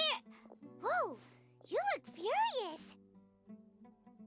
Do I? Huh. What gave it away? Oh, there's no mask that can hide true bloodlust. Cover up your eyes, and it'll still show itself at the corners of your mouth. Perhaps I need to work on my composure. Still, it's perfectly understandable why I'm angry. I'm sure everyone present would agree. Yes, ma'am. Please, don't beat us anymore. We're gonna die. Well, looks like Sino taught her well. You fear death yourselves, yet you do not hesitate to place the lives of others at risk. The absurdity is mind-boggling. The ones you call mad scholars are known to us as the Village Keepers.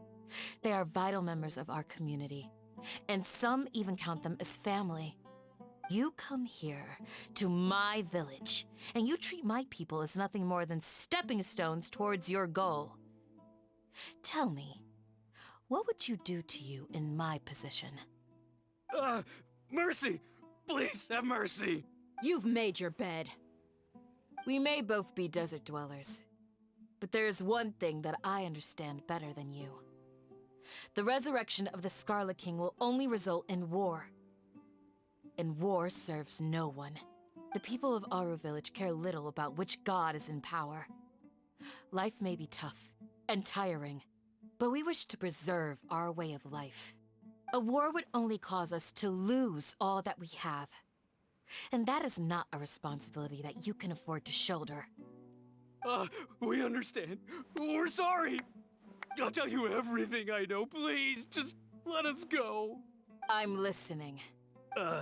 You might not believe this, but it wasn't us who came up with this idea. Someone was spreading rumors in the tavern. That's how we ended up hearing about the Scarlet King's resurrection. Some mystery man told us that mad scholars will make the perfect sacrifice to usher in the Scarlet King's resurrection. They give their lives, and we can get anything we wish for. They're called village keepers. Slip up again, and you'll regret it. Yes, sorry.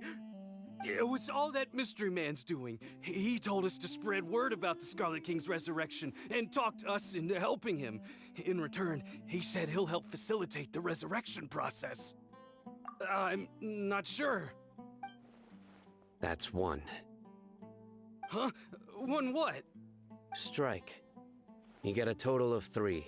Then, you die by my hand. Wait, I'm telling the truth. We don't know anything. It was all him. 2. He got us to lure them out of their houses in the night with some kind of incense. We take them to a junction outside the village. Then the mystery guy takes them from there. You gotta believe me, please. I'm telling the truth, I swear. Just ask them if you don't believe me. That was indeed the truth.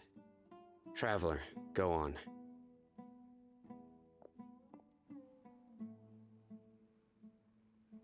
You have to believe me. If I knew that, I would have told you his name right away. I'm not risking another beating to keep his secrets. No way. That guy, he wears a cloak, and he's always careful to cover his face. He calls himself the Scarlet King's envoy. I believe I may know what's going on. Uncle Anpu? What do you mean?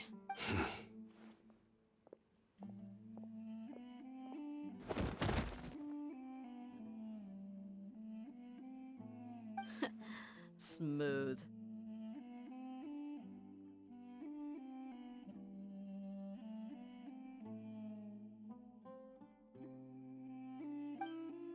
Okay, speak. If my suspicions are correct, this mystery man they speak of could be from the Academia. Some time ago, people from the Academia attempted to take the village keepers away. I refused, insisting that they are part of our community. It strikes me now that this secretive character shares the same goal they had. Which means it's highly likely that the Academia was purposely spreading a false rumor to trick the radicals into delivering the village keepers right into their hands. They were the ones who brought them here to begin with. Now they're trying to take them back? We aren't gonna let that happen. Not the Academia again. Just as I thought. But what could they want with the village keepers? People are nothing but tools in the eyes of the Academia. A change in their plans likely means they found another way to exploit the scholars. Regardless, our top priority now is locating the village keepers. You're right. Isaka's still waiting for news on his grandpa. Time to go. Let's leave the village and try to track them down. Yes. Pack up and get ready to leave. You got it. Candace, I'll let you deal with the radicals. Leave everything outside the village to us. All right. Let's meet back here once everyone's ready.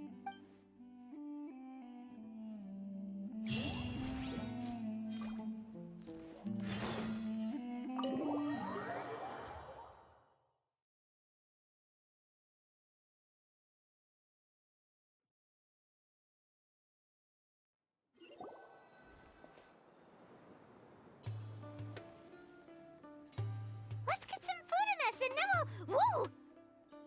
Where did you come from? Well, as you can see, I am merely sitting here and reviewing what we have deduced thus far. You were gone for ages! And now you're suddenly sitting here musing to yourself? Where have you been anyway? Hey, what's with the silence? You never think things through before asking questions. I'm giving you some time to make up for that.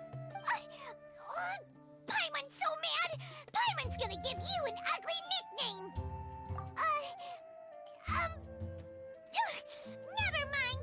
Paimon's got nothing. There's just nothing super obvious to pick with this guy. It makes it so hard. Well, you've heard nothing to suggest I left this whole time. So clearly, I stayed in the village to investigate. Anyway, you plan to leave Aru Village and keep searching for the truth of this matter, yes? Yep. We're not gonna find out anything more by staying here, so we thought that we might as well take the search elsewhere. Enough with the silent treatment! No. I'm just surprised that you decided to team up with him. Alhaitham, you haven't helped us out at all ever since we arrived at Aru Village. Bold of you to question our choices. Yeah, you're all talk! While you were investigating, I had my own work to do, which I've now finished. Really? Paimon doesn't believe you. To be honest, we aren't really a team, so I have no obligation to inform you of my whereabouts. Not to mention that going separate ways allowed me to find some important information that you all had missed. Huh? Right here in the village? Correct. What did you learn? I'm going to take you to someone. But before that, you need to understand where she's coming from. What does that mean? How do you think the residents of Aru Village feel about what we're doing? In other words, do you truly believe every single word the villagers tell us? You mean some of them lied to us? Hiding the truth does not necessarily equate to lying. Again, these people have their reasons. Remember what Gandis said? Most people in Aru Village don't necessarily care which deity is in charge of Sumeru. That's because whether the Scarlet King or the Dendro Archon has power is of little significance to them. By contrast, the perils of their daily lives are ever-present concerns. They won't simply share everything they know with you without good reason. That's why you believed there was no further information to be found in this village. Glad you're following along.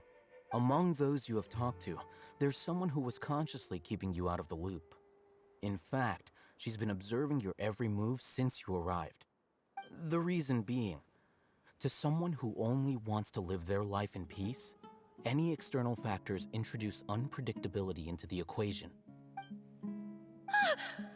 Those eyes, those fierce eyes. You look like a real fighter. Don't change the subject. It's quite obvious that she's intimidated by Sino's authority and strength. Right. You were asking about the Mad Scholars.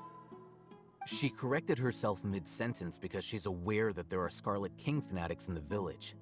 If she sounds too friendly towards the village keepers, she could easily make herself the Radicals' next target. I think it's been a few days since I last saw them. I usually go to bed pretty early, so I'm not too familiar with what goes on at night. Remember? She made a point of denying her involvement in anything that occurs at night. But honestly, I feel quite sympathetic towards them. Even though they act a little strange, they've helped me in the past. If it weren't for them, my house would have collapsed long ago. After speaking to the village chief, it became clear that the village keepers had protected Aru Village at night. In other words, the young miss was very much awake during that time. Then why would she lie? By getting involved with an outsider, she risks drawing unwanted attention to herself. As for why she might be so wary about all this, maybe you should ask her. I'll pass on this one. You said that she is afraid of me. If so, it's best if I stay out of this. We're on it!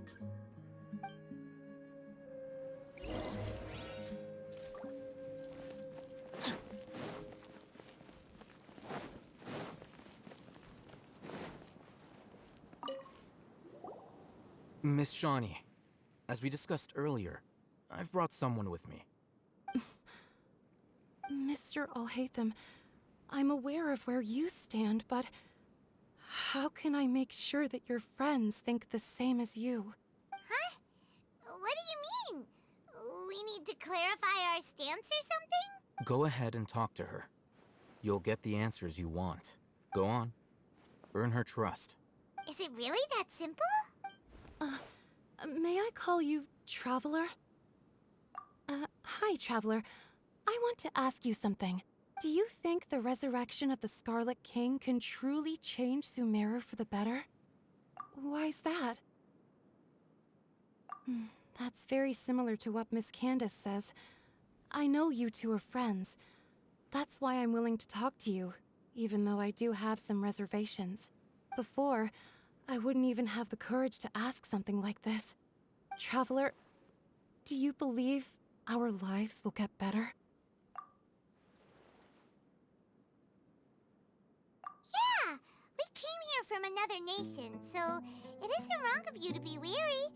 And we aren't really residents of any one nation. But even so, we've met lots of people from different places, and we've always fought for what we believed in. We have friends in Sumeru, and we want to help them. That's why we decided to stay here for a while. I want to trust you. My apologies for posing my questions like that. To be honest, I didn't expect you to come back for more information. Hatham told us you have your reasons. It's okay. We understand. The fact is that only one side of my family is desert folk. I don't really fit in anywhere in Sumeru.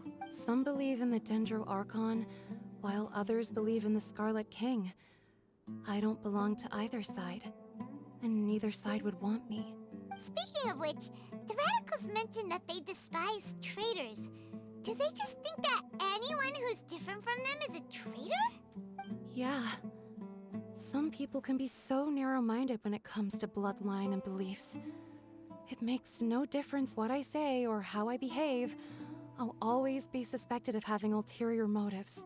Slowly, I just stopped talking to people. I pretended not to hear or see anything. All I want is to live my life in peace. And then it happened. The village keepers who had helped me disappeared with no explanation, and I didn't dare breathe a word about it to anyone. Until now. You can tell them. I'm sure she'll keep your secret. All right. I'll tell you what I told Hatham. I actually have a sharper sense of hearing than most. Sometimes, I hear strange crying sounds in the night. There are ghosts? Perhaps. I'm not sure. It's faint, but it's definitely the sound of crying. It comes from far away in the distance, and always carries very raw emotion. It used to be louder and more frequent, but ever since you arrived in the village, it doesn't seem to happen as often, and when it does, it's much quieter. I have to focus really hard to make it out. I confirmed this with the guards on night duty. They also have someone with a good ear, and he's heard similar sounds at night. But, because we're in the middle of a desert, he would rather believe that they are the cries of beasts than ghosts. There's really nothing around these parts, except for an old hospital not far from the village. I think they used to use it for treating Elazar, but it's been abandoned for years. Yeah, let's go!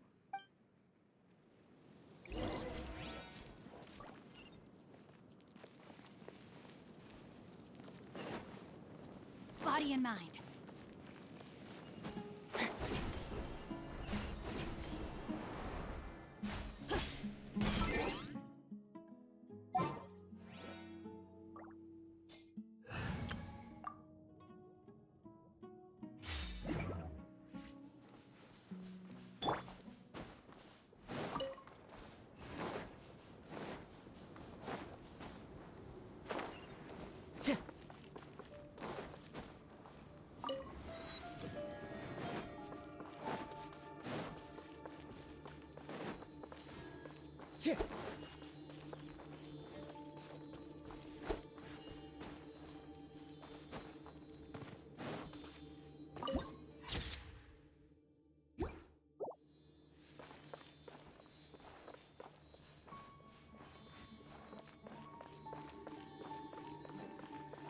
Sounds good to me.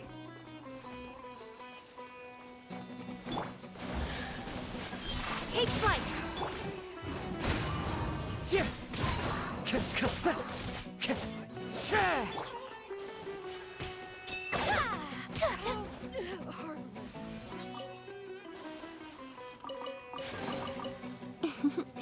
Today is a lucky day. Oh, is this the place? It's in terrible shape, and there's sand everywhere. Empty and forgotten. An ideal place to hide people.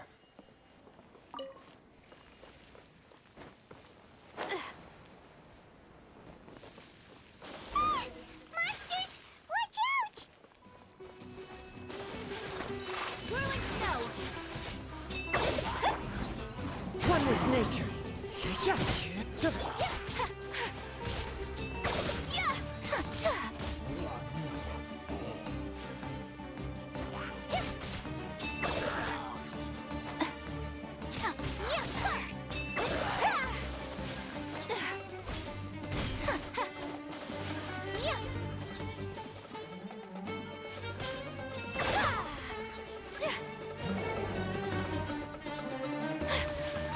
Take flight!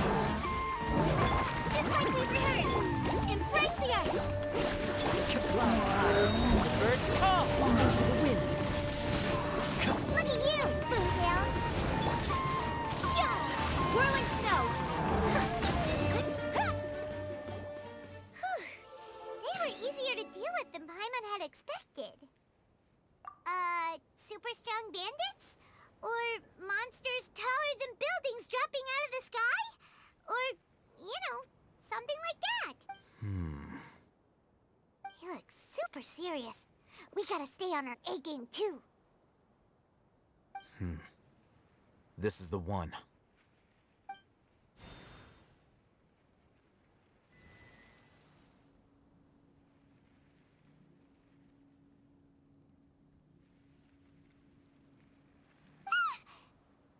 Let's go in and take a look.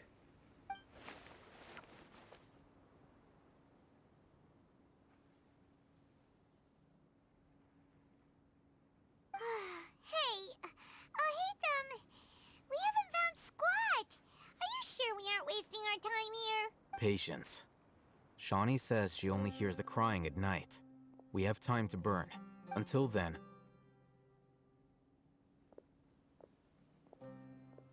I'm taking a break.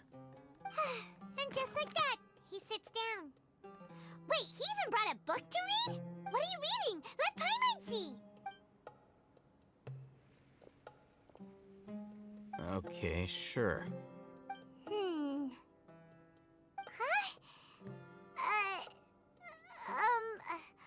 The natural position, which is the positional propensity of an entity in natural motion in contrast with an object in forced motion?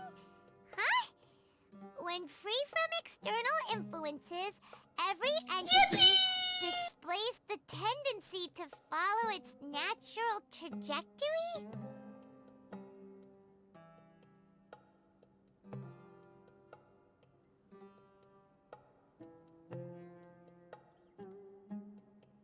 So, you got that? Oh, Paimon gives up. You keep reading your book. See ya! How is he so relaxed? Look at him, reading an impossible book in a creepy place like this.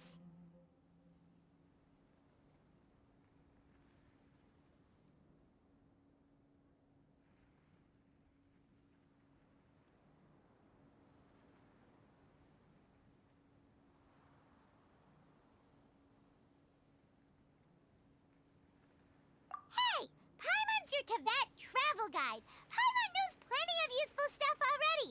And anyway, it's not Paimon's fault that the books people read in Sumeru are so complicated.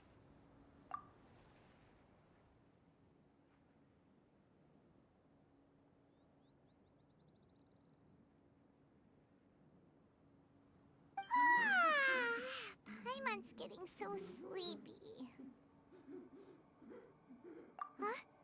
What was that sound? There it is. It's coming from that direction.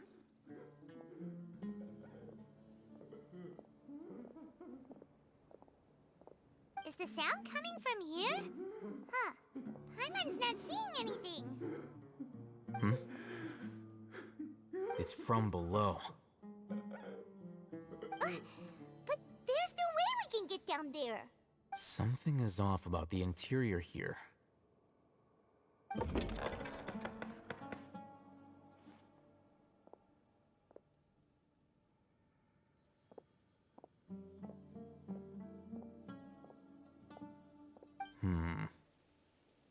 As I thought, there's a hidden structure. Wow. It's like they tucked another hospital into this one. Oh, it looks like there are other mechanisms around here. Let's keep exploring.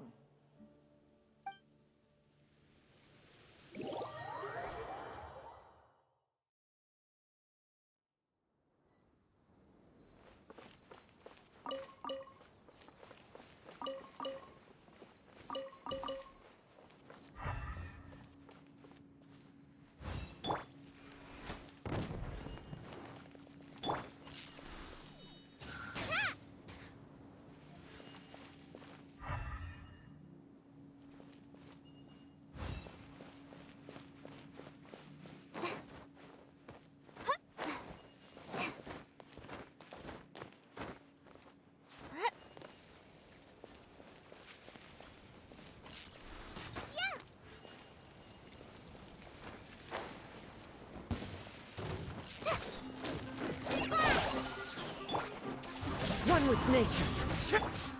My apologies. Yeah!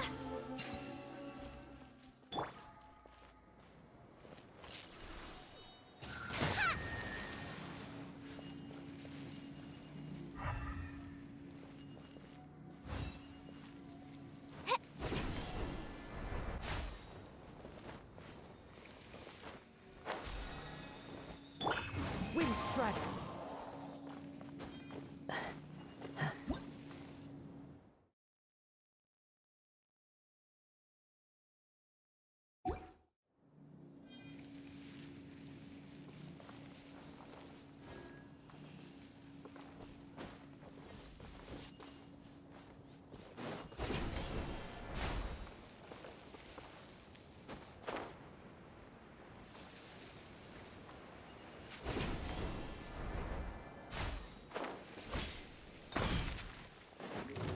Time to go.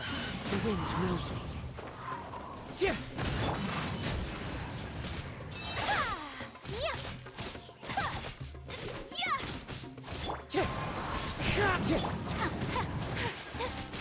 Take flight.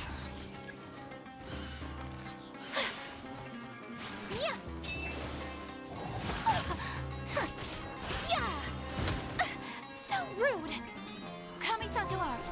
So then. One with nature. Fallen leaves. Adorn my night. My apologies.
Look, there's someone over there.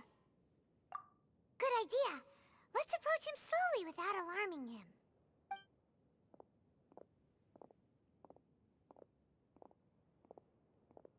Wait.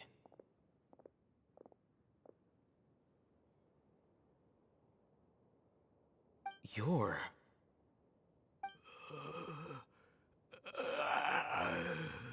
He can't speak, and his eyes are unfocused. But he looks too young to be anyone's grandfather. Also, why is he the only one here? Didn't expect to see him here. You know him? He's Razak, a senior of mine at the academia. He's a scholar too? Is he the kind that holes up in a forest and mumbles stuff about training? No, and that's the problem. Razak was never involved in any of those things. He never trained in the forest, let alone reach Satyavada life. Leaving that question aside for the moment, him being here alone means that we might be too late. Looks like they've already taken everyone away. For whatever reason, they left Razak here. Perhaps they simply didn't have time to come back for him. There are drag marks on the ground. They're clearer by the doorway. Someone was forcefully drawing a cart that was loaded with something heavy. Loaded with people? That is one possibility. It looks like they were in a hurry, as if they were afraid of being caught. In their haste, they failed to notice Razak hiding in a corner. The symptoms are identical. Looks like we found living proof. Huh? Why do you say that? Allow me to jog your memory. Recall your time at Port Ormos. Don't you think his symptoms look familiar?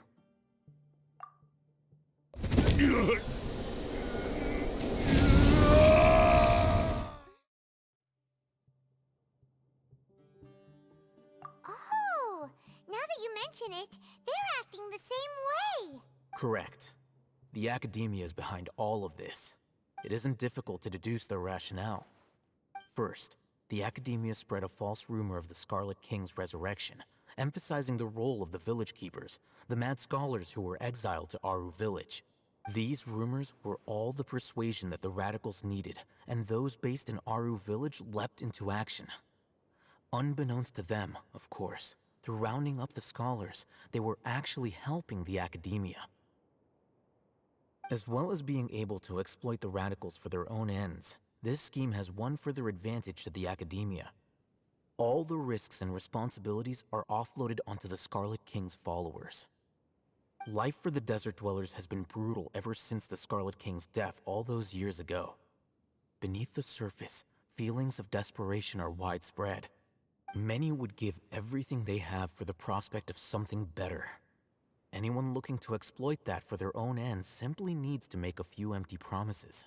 Even if complications arise, people will see that those involved are all followers of the Scarlet King and look for no further explanation than differences of belief. A deep-seated mistrust of the desert and everyone in it by the rest of Sumeru will make sure of that. The notion of an academia plot wouldn't even cross their minds.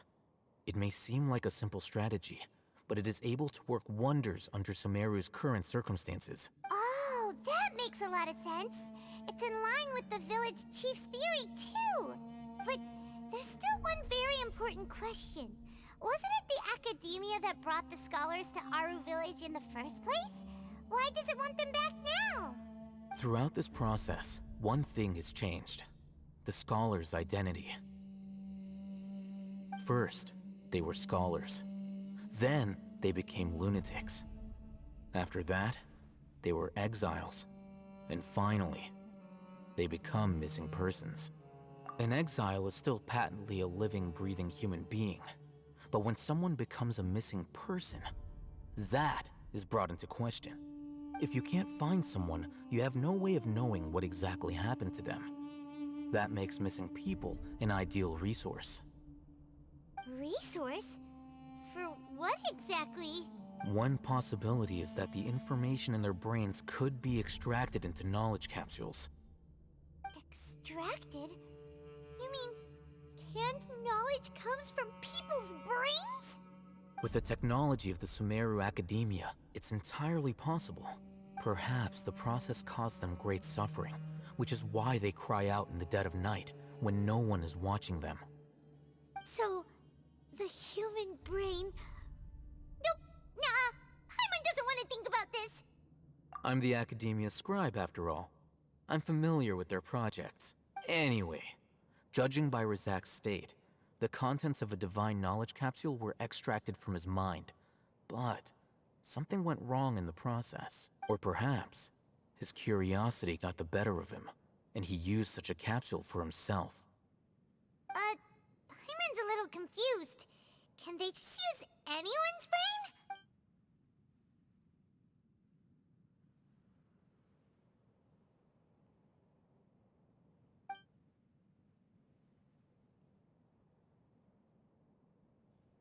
The look on your face tells me you've realized the answer. That's right. To some scholars, gaining knowledge about the gods is their entire life's pursuit. Extracting canned knowledge is just one of the extreme measures they turn to. However, I can't help but wonder, what do they seek to gain from divine knowledge? The academia is going out of their way to look for forbidden knowledge, but what is their ultimate goal? I've spent quite some time trying to analyze the contents of the divine knowledge capsule, but to no avail. It seems like my way of thinking is too different from theirs. You mean you're not even slightly interested in getting your hands on this forbidden stuff? All scholars seek to expand the horizons of knowledge, but I'm not particularly interested in gods, so I don't share their degree of zealotry. Extracting information from people as if they were lifeless objects? If this is the direction of academic progress, then the academia may as well shut its doors. Sounds like you're really against all this. Of course. The academia's actions run contrary to their rules. Whether it be academics or knowledge, everything has its boundaries. If those lines are crossed, the rules and order that govern everything in the world will be destroyed. This matter needs to be corrected, just like fixing a typo in a book. Wait, didn't you step in to help because you felt sympathy for those poor people? Not to be callous, but no. My criteria are a little more restrictive than that. There is no shortage of suffering in Sumeru, and the same can be said for the rest of Teyvat as well. What do you plan to do about that? Save every last person? Probably not. Paimon's not sure. You can say that. Simply put, I don't blindly place my faith into strength or heroism. I do what I want. The divine knowledge capsule is something I want to investigate in full. That doesn't mean I'm willing to take action for the sake of a few strangers.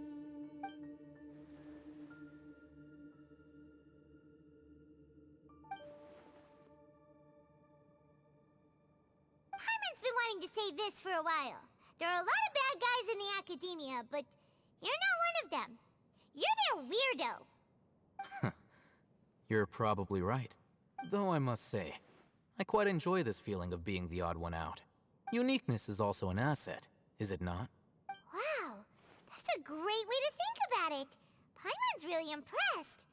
If only Miss Shani had a similar mindset, her life would definitely be a lot easier. I'm just a more likable person than her in general. There's nothing more to it than that. He won't last long if we leave him here. Let's take him with us. We'll work out our next step after we return to Aru Village.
to today's Forest Patrol route map, we need to head here first, then make our way over to there?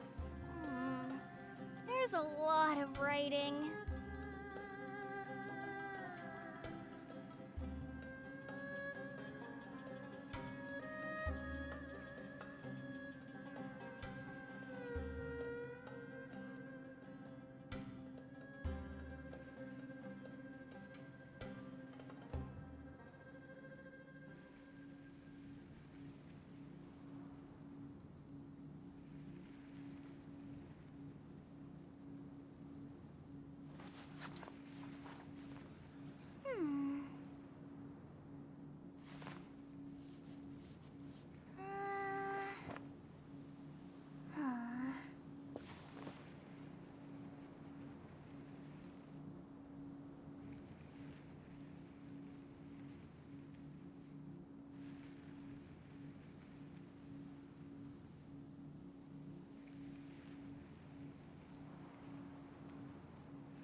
I'm feeling all right today.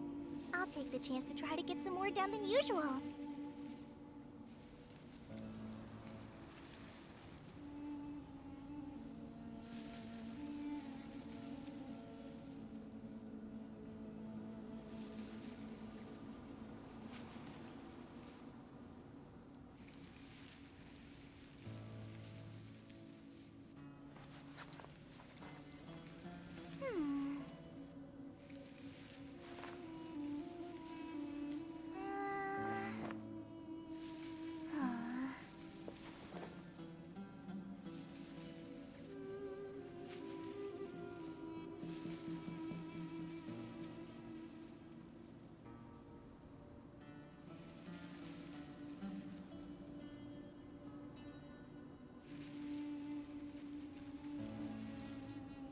When I don't have much to keep me occupied, old thought patterns start to creep back in, and as soon as I start talking about it, the flashbacks start.